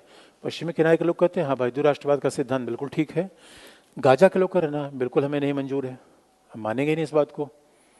तो सवाल यह है कि क्या गाजा ही इसके लिए पूरा रिस्पॉन्सिबल है? उत्तर है नहीं, उसके दूसरे भी चीज़ें रिस्पॉन्सिबल हैं। और दूसरा रिस्पॉन्सिबल कैसे है? अब इस समस्या को हम समअप कर दें, इस पूरी समस्या को। बाद में आप देखें जितनी घटनाएं हुई उसमें घटना बस करंट अफेयर क्या होगा, एक नया सम्मेलन हो जाएगा। हर 3 साल बाद एक सम्मेलन होगा, उसमें होता कुछ नहीं है। होगा क्या? यही अब हम शांति स्थापित करेंगे, द्विराष्ट्रवाद बन जाएगा, 3 साल बाद फिर हमला, फिर हमला। यही पिछले 10 साल से लगा हुआ है। और लगा क्यों रहेगा? तो आप देखेंगे फिर इसके जिम्मेदार कौन है। तो इस पूरी समस्या में आज के पूरी समस्या को अगर हम समअप करना चाहें, और फिर यही इसी बहाने हमने आपको पश्चिम एशिया के इतिहास में, फिर हम भारत की पॉलिसी पर आएंगे, फिर हम भारत की एक एक करके बात आपको बता देंगे। इस समस्या का सबसे बड़ा, फिलिस्तीन की सबसे बड़ी समस्या का जो घरेलू मुद्दा है, जो डोमेस्टिक पॉलिटिक्स है,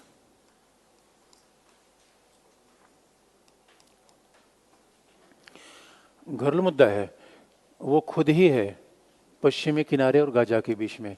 तो गाजा और हमास, इन्हें आप याद रखिए, इसलिए कहा जाता है कि लोग उत्तरदायी नहीं है। इस वजह से अगर फिलिस्तीन के लोग मर रहे हैं तो इसको पूरी मानवता के लिए उनकी चिंता है, लेकिन दुर्भाग्य ही बात चिंता ही है, उसके बाद कुछ किया नहीं जा सकता। पॉलिटिक्स में चिंता ही की जा सकती है, इसे नैतिकता का विषय क्या है? चिंता करना।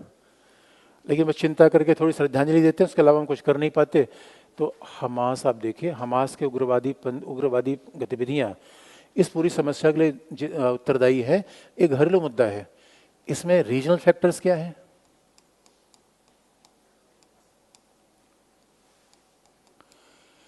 क्षेत्रीय मुद्दा क्या है? ईरान की शक्ति महत्वाकांक्षा। और हकीकत की बात यह है कि ईरान, आप याद रखिए, जैसे जैसे इजराइल का पश्चिम एशिया में एक्सेप्टेंस बढ़ेगा, अब्राहम एकॉर्ड, भाई ईरान को समस्या क्यों हो रही है? 2020 में अब्राहम एकॉर्ड हो गया। अब्राहम एकॉर्ड से हुआ क्या कि यूएई ने भी इजराइल को मान्यता दे दी।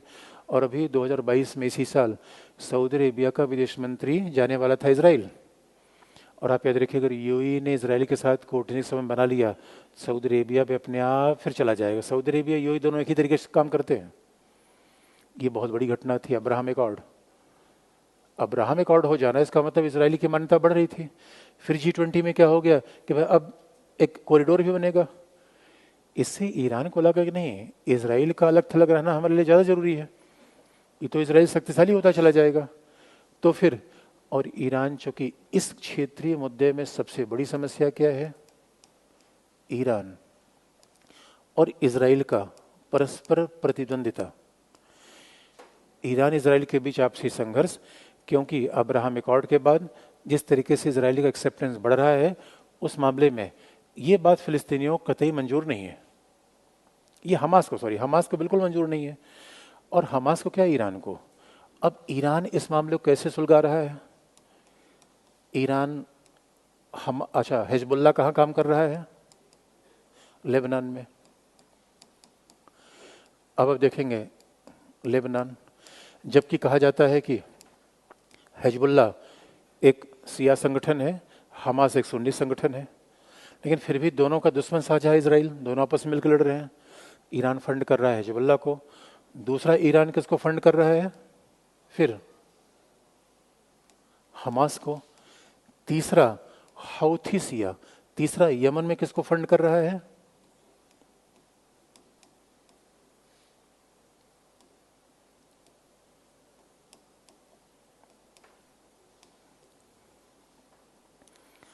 तीसरा यमन में किसको फंड कर रहा है? हौथी शियाओं को। इसलिए अब आप देखिए कि ईरान कभी नहीं चाहेगा कि क्षेत्र में शांति बने। भाई ईरान अगर शांति बन जाएगी तो ईरान अलग थलग होगा, और ईरान की अपनी पॉलिटिक्स है।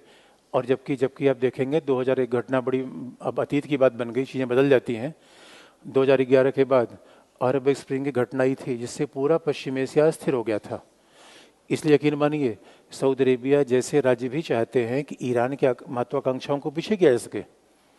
ईरान जिस तरीके से आगे बढ़ रहा है, कहा भी जाता है परमाणु कार्यक्रम तरफ आगे बढ़ रहा है, उससे अमेरिका और इसराइल तो बाद में डर रहे हैं, पहले तो डर रहे हैं सऊदी अरेबिया, क्षेत्रीय शक्तियाँ। तो रीजनल फैक्टर ऐसा है कि वो कभी नहीं होना चाहेंगे। और दूसरी बात है, आप कहेंगे घरेलू मुद्दे में केवल हमास उत्तरदायी है, नहीं, घरेलू मुद्दे में एक फैक्टर बहुत बड़ा उत्तरदायी है, वो है इजराइल की उग्र राष्ट्रवादी नीतियां। इजराइल की उग्र, जो इजराइल में भी बड़े, देखिए कट्टरपन तो हर जगह है, इजराइल में जो उग्र राष्ट्रवादी हैं, अल्ट्रा नेशनलिस्ट हैं, वो भी इस समस्या में बड़ी बाधा है। क्यों समस्या में बड़ी बाधा क्यों है? क्योंकि जो उग्र राष्ट्रवादी हैं वो कह रहे हैं कि अब भाई सीधी सी बात है, 67 के बाद तो पूरे फिलिस्तीनी क्षेत्रों पर प्रशासन तो इजराइल का ही रहा है। अब इजराइल पहले कहा करता था द्विराष्ट्रवाद, चलो यासिर अराफात ने मान लिया द्विराष्ट्रवाद, लेकिन अब क्या हो रहा है? अब इजराइल कह रहा है कि द्विराष्ट्रवाद में हम 1967 का बेस नहीं मानेंगे, और पश्चिमी किनारे में बस्तियां बसाया जा रहा है। भाई पूरे फिलिस्तीनी क्षेत्र पर, और गाजा को तो उसने छोड़ दिया 2005 के बाद, गाजा को छोड़ दिया, और अभी हाल का हमला हुआ है उसमें प्रयास कर रहा है कि गाजा पर भी उसका नियंत्रण हो जाए। गाजा को बिल्कुल ऐसा एक या तो बफर जोन बना दिया जाए इजराइल और गाजा के बीच में। लेकिन ठीक है, अब गाजा पर नियंत्रण की बात तब आएगी जब अगर आप पश्चिमी किनारे पर अवैध बस्तियां बसा दोगे, उसके बाद फिर आप देखोगे बीच में क्या करता है, अपना दूतावास शिफ्ट कर देंगे यरूशलेम में। अरे भाई पूर्वी यरूशलेम तुम्हारे पास था, पूरा यरूशलेम नहीं है। जब आप इजरायली कहता है कि अपना दूतावास हम शिफ्ट कर देंगे यरूशलेम में, कौन से यरूशलेम में? यरूशलेम के भी कई भाग हैं। इसका मतलब यरूशलेम पर भी अपना निगाह बनाए रखना चाहता है। और कुल मिलाकर इजराइल की नीति द्विराष्ट्रवाद की समस्या में बाधा है। यानी द्विराष्ट्रवाद की समस्या में गाजा भी हमास भी बाधा उत्पन्न कर रहा है, इजराइल के उग्र राष्ट्रवादी तत्व भी बाधा उत्पन्न कर रहे हैं, क्योंकि इनकी आकांक्षाएं क्या हैं कि वे पूरे जमीन पे कब्जा कर लें। और स्वाभाविक सी बात है, ईरान हमास और इन सब के बहाने अपने राष्ट्रीय उद्देश्य साधता है। अन्यथा जिस गाजा के क्षेत्र में खाने के सामान नहीं है, वहाँ रॉकेट लॉन्चर कैसे आ जाएगा? जहाँ पे खाने की चीज़ें उपलब्ध नहीं है, जहाँ पे लोगों के किसी तरीके से फंडिंग से लोगों के घर बनते हैं, घर चलते हैं। और कहा तो जाता है गाजा से भी लोग काम करने, कई बार वो कहते हैं कि भाई हमें काम करने फिलिस्तीन जाने दिया जाए। पश्चिमी किनारे में रहने वाले सारे फिलिस्तीनी काम करने के लिए कहाँ जाते हैं? इसराइल में ही जाते हैं। इसलिए आपने सुना होगा कि अब जैसे जैसे इसराइल को अपनी सुरक्षा का डर हो रहा है, वो भारतीयों से कामगारों की मांग कर रहा है। भारत से कामगार आ जाएं, हमारी सुरक्षा भी रहेगी, और जो कामगार होंगे वापस चले जाएंगे। हम कोई बात नहीं, लड़ते रहे, हमें बुला लो, हमारे तो बेरोजगारी ज़्यादा है, हमें तो कोई बुलाता है दोस्तों, हम तो एकदम भागे दौड़े जा रहे हैं। लेकिन अब इसमें वैश्विक फैक्टर क्या है? इस पूरी समस्या का वैश्विक कारक क्या है?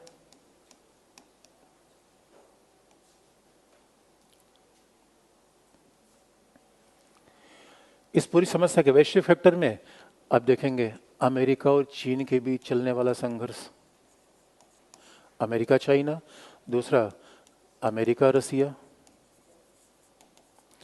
इनके बीच तनातनी मची हुई है। ईरान अमेरिका का विरोधी, इसलिए आज आप देखेंगे चाइना अब लगातार ईरान के सारे तेल खरीद रहा है। अमेरिका ने ईरान के तेल पर प्रतिबंध लगा रखा है, चाइना नहीं।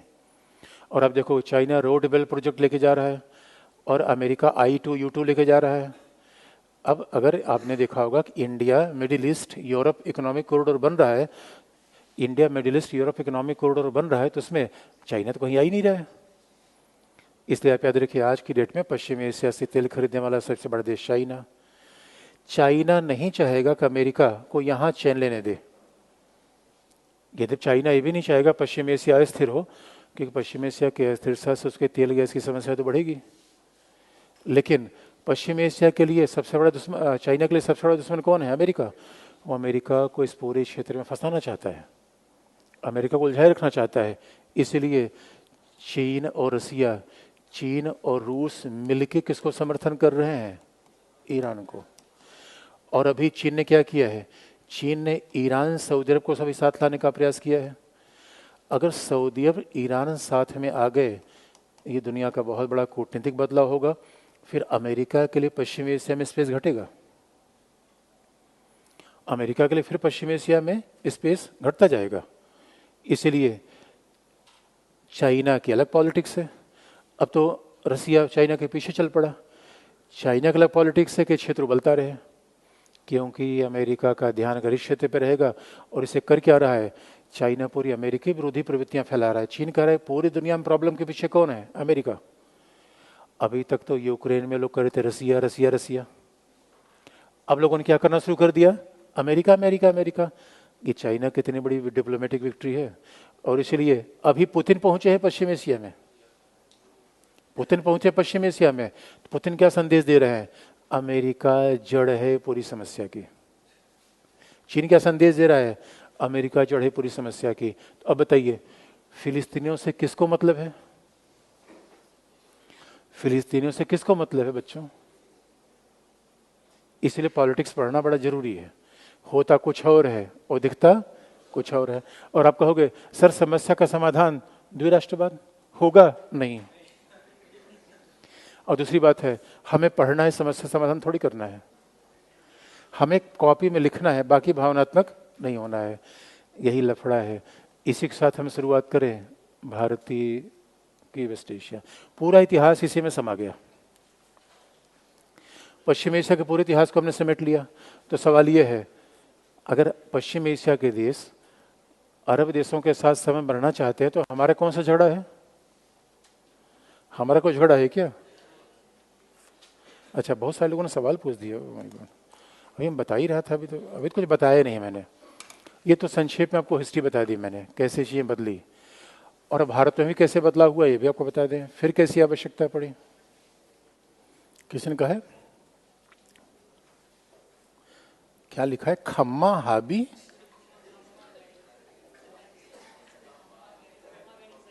क्या खम्बा, खम्मा हाबी क्या होता है। अच्छा, खम्मा हाबी का मतलब नमस्ते होता है।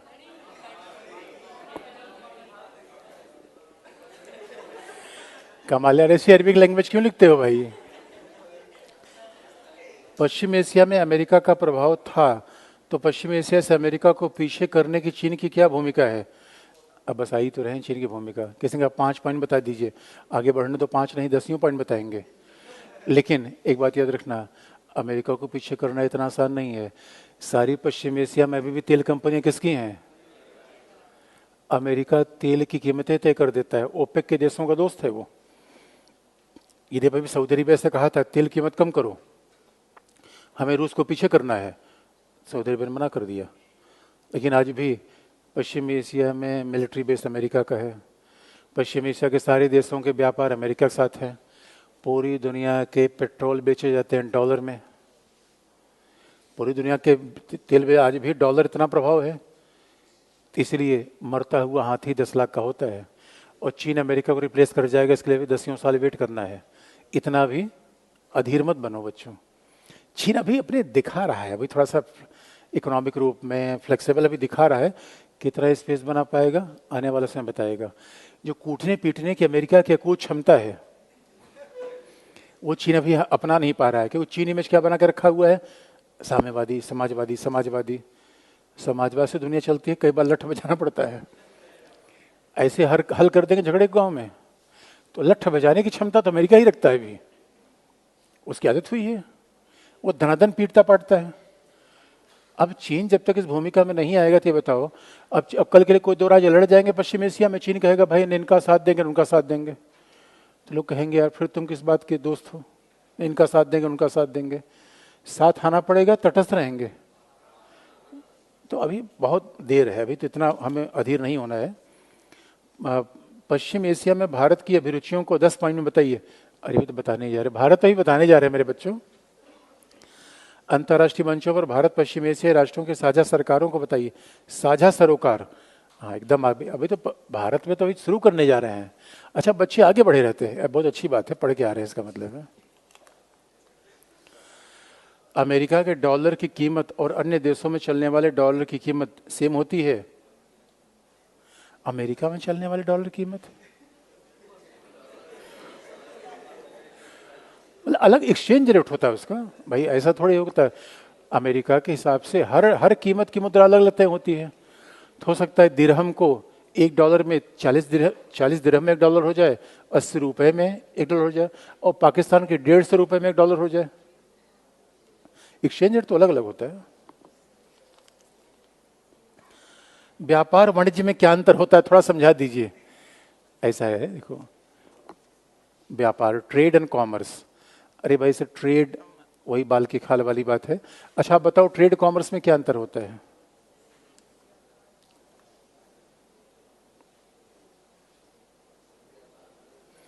कॉमर्स एक बड़ा शब्द है। कॉमर्स का मतलब होता है कि कोई भी व्यापारिक गतिविधि, जैसे बच्चे कॉमर्स की पढ़ाई करते हैं, ट्रेड की पढ़ाई नहीं करते।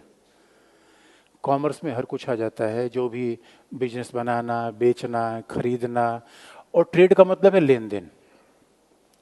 ट्रेड में सिंपल बात क्या आती है? लेन देन। इसलिए ट्रेड कॉमर्स का बच्चा है। ट्रेड कॉमर्स का बच्चा है। बाकी इकोनॉमी वाले सर से पूछेगा तो और अच्छा आपको बताएंगे।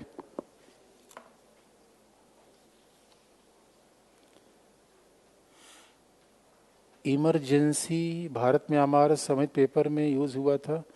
अच्छा ओ इंसर्जेंसी, उग्रवाद। इंसर्जेंसी मतलब उग्रवाद होता है। उग्रवाद का मतलब होता है कि जब आम लोग शासन सत्ता के विरोध में हथियार उठा लें, जन आंदोलन कर लें, तब उसे हिंसक आंदोलन को ही कहा जाता है उग्रवाद, इंसर्जेंसी। किसी ने कहा था उपनिवेशवाद, साम्यवाद, साम्राज्यवाद, समाजवाद बार बार आते हैं, समझ में नहीं आ रहा है, आप याद रखिए समाजवाद साम्यवाद फर्स्ट पेपर में विस्तार से बताते हैं। बस एक लाइन में रखिए, साम्यवाद का मतलब है एक ऐसा समाज जहां बिल्कुल समानता होगी जो आ नहीं पाया। समाजवाद का मतलब है कि विषमता कम से कम होगी, आर्थिक समानताएं एक जैसी होंगी। राज्य सरकार रहेगी, समाजवाद रहेगा। राज्य सरकार का संपत्तियों पर नियंत्रण होगा, समाजवाद रहेगा। उपनिवेशवाद का मतलब है एक देश के द्वारा दूसरे देश पर प्रशासनिक राजनीतिक नियंत्रण के द्वारा उसकी आर्थिक शोषण करना उपनिवेशवाद है।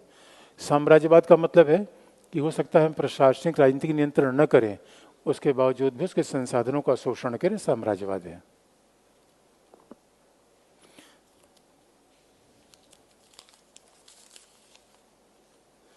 लैंडलॉक राज्य का अर्थ क्या होता है? अच्छा भाई सीधी सी बात है, लैंडलॉक का सीधा मतलब है एक राज्य अनेक राज्यों से घिरा हो। ऐसा राज्य जिसकी कोई भी सीमा समुद्र से न मिलती हो, उसको क्या कहते हैं? लैंडलॉक। जैसे इस क्लास में भी कुछ लोग लैंडलॉक रूप में बैठे हुए हैं। कौन लैंडलॉक है? कोने वाले के लैंडलॉक हैं ये। उधर जा नहीं सकते, इधर आ नहीं सकते, आगे बढ़ नहीं सकते, ये लैंडलॉक है। भूटान है ये, यही तो लैंडलॉक है। ऐसा राज्य जिसकी सीमा समुद्र से नहीं मिलती। कितनी बार हमने बता रखा है।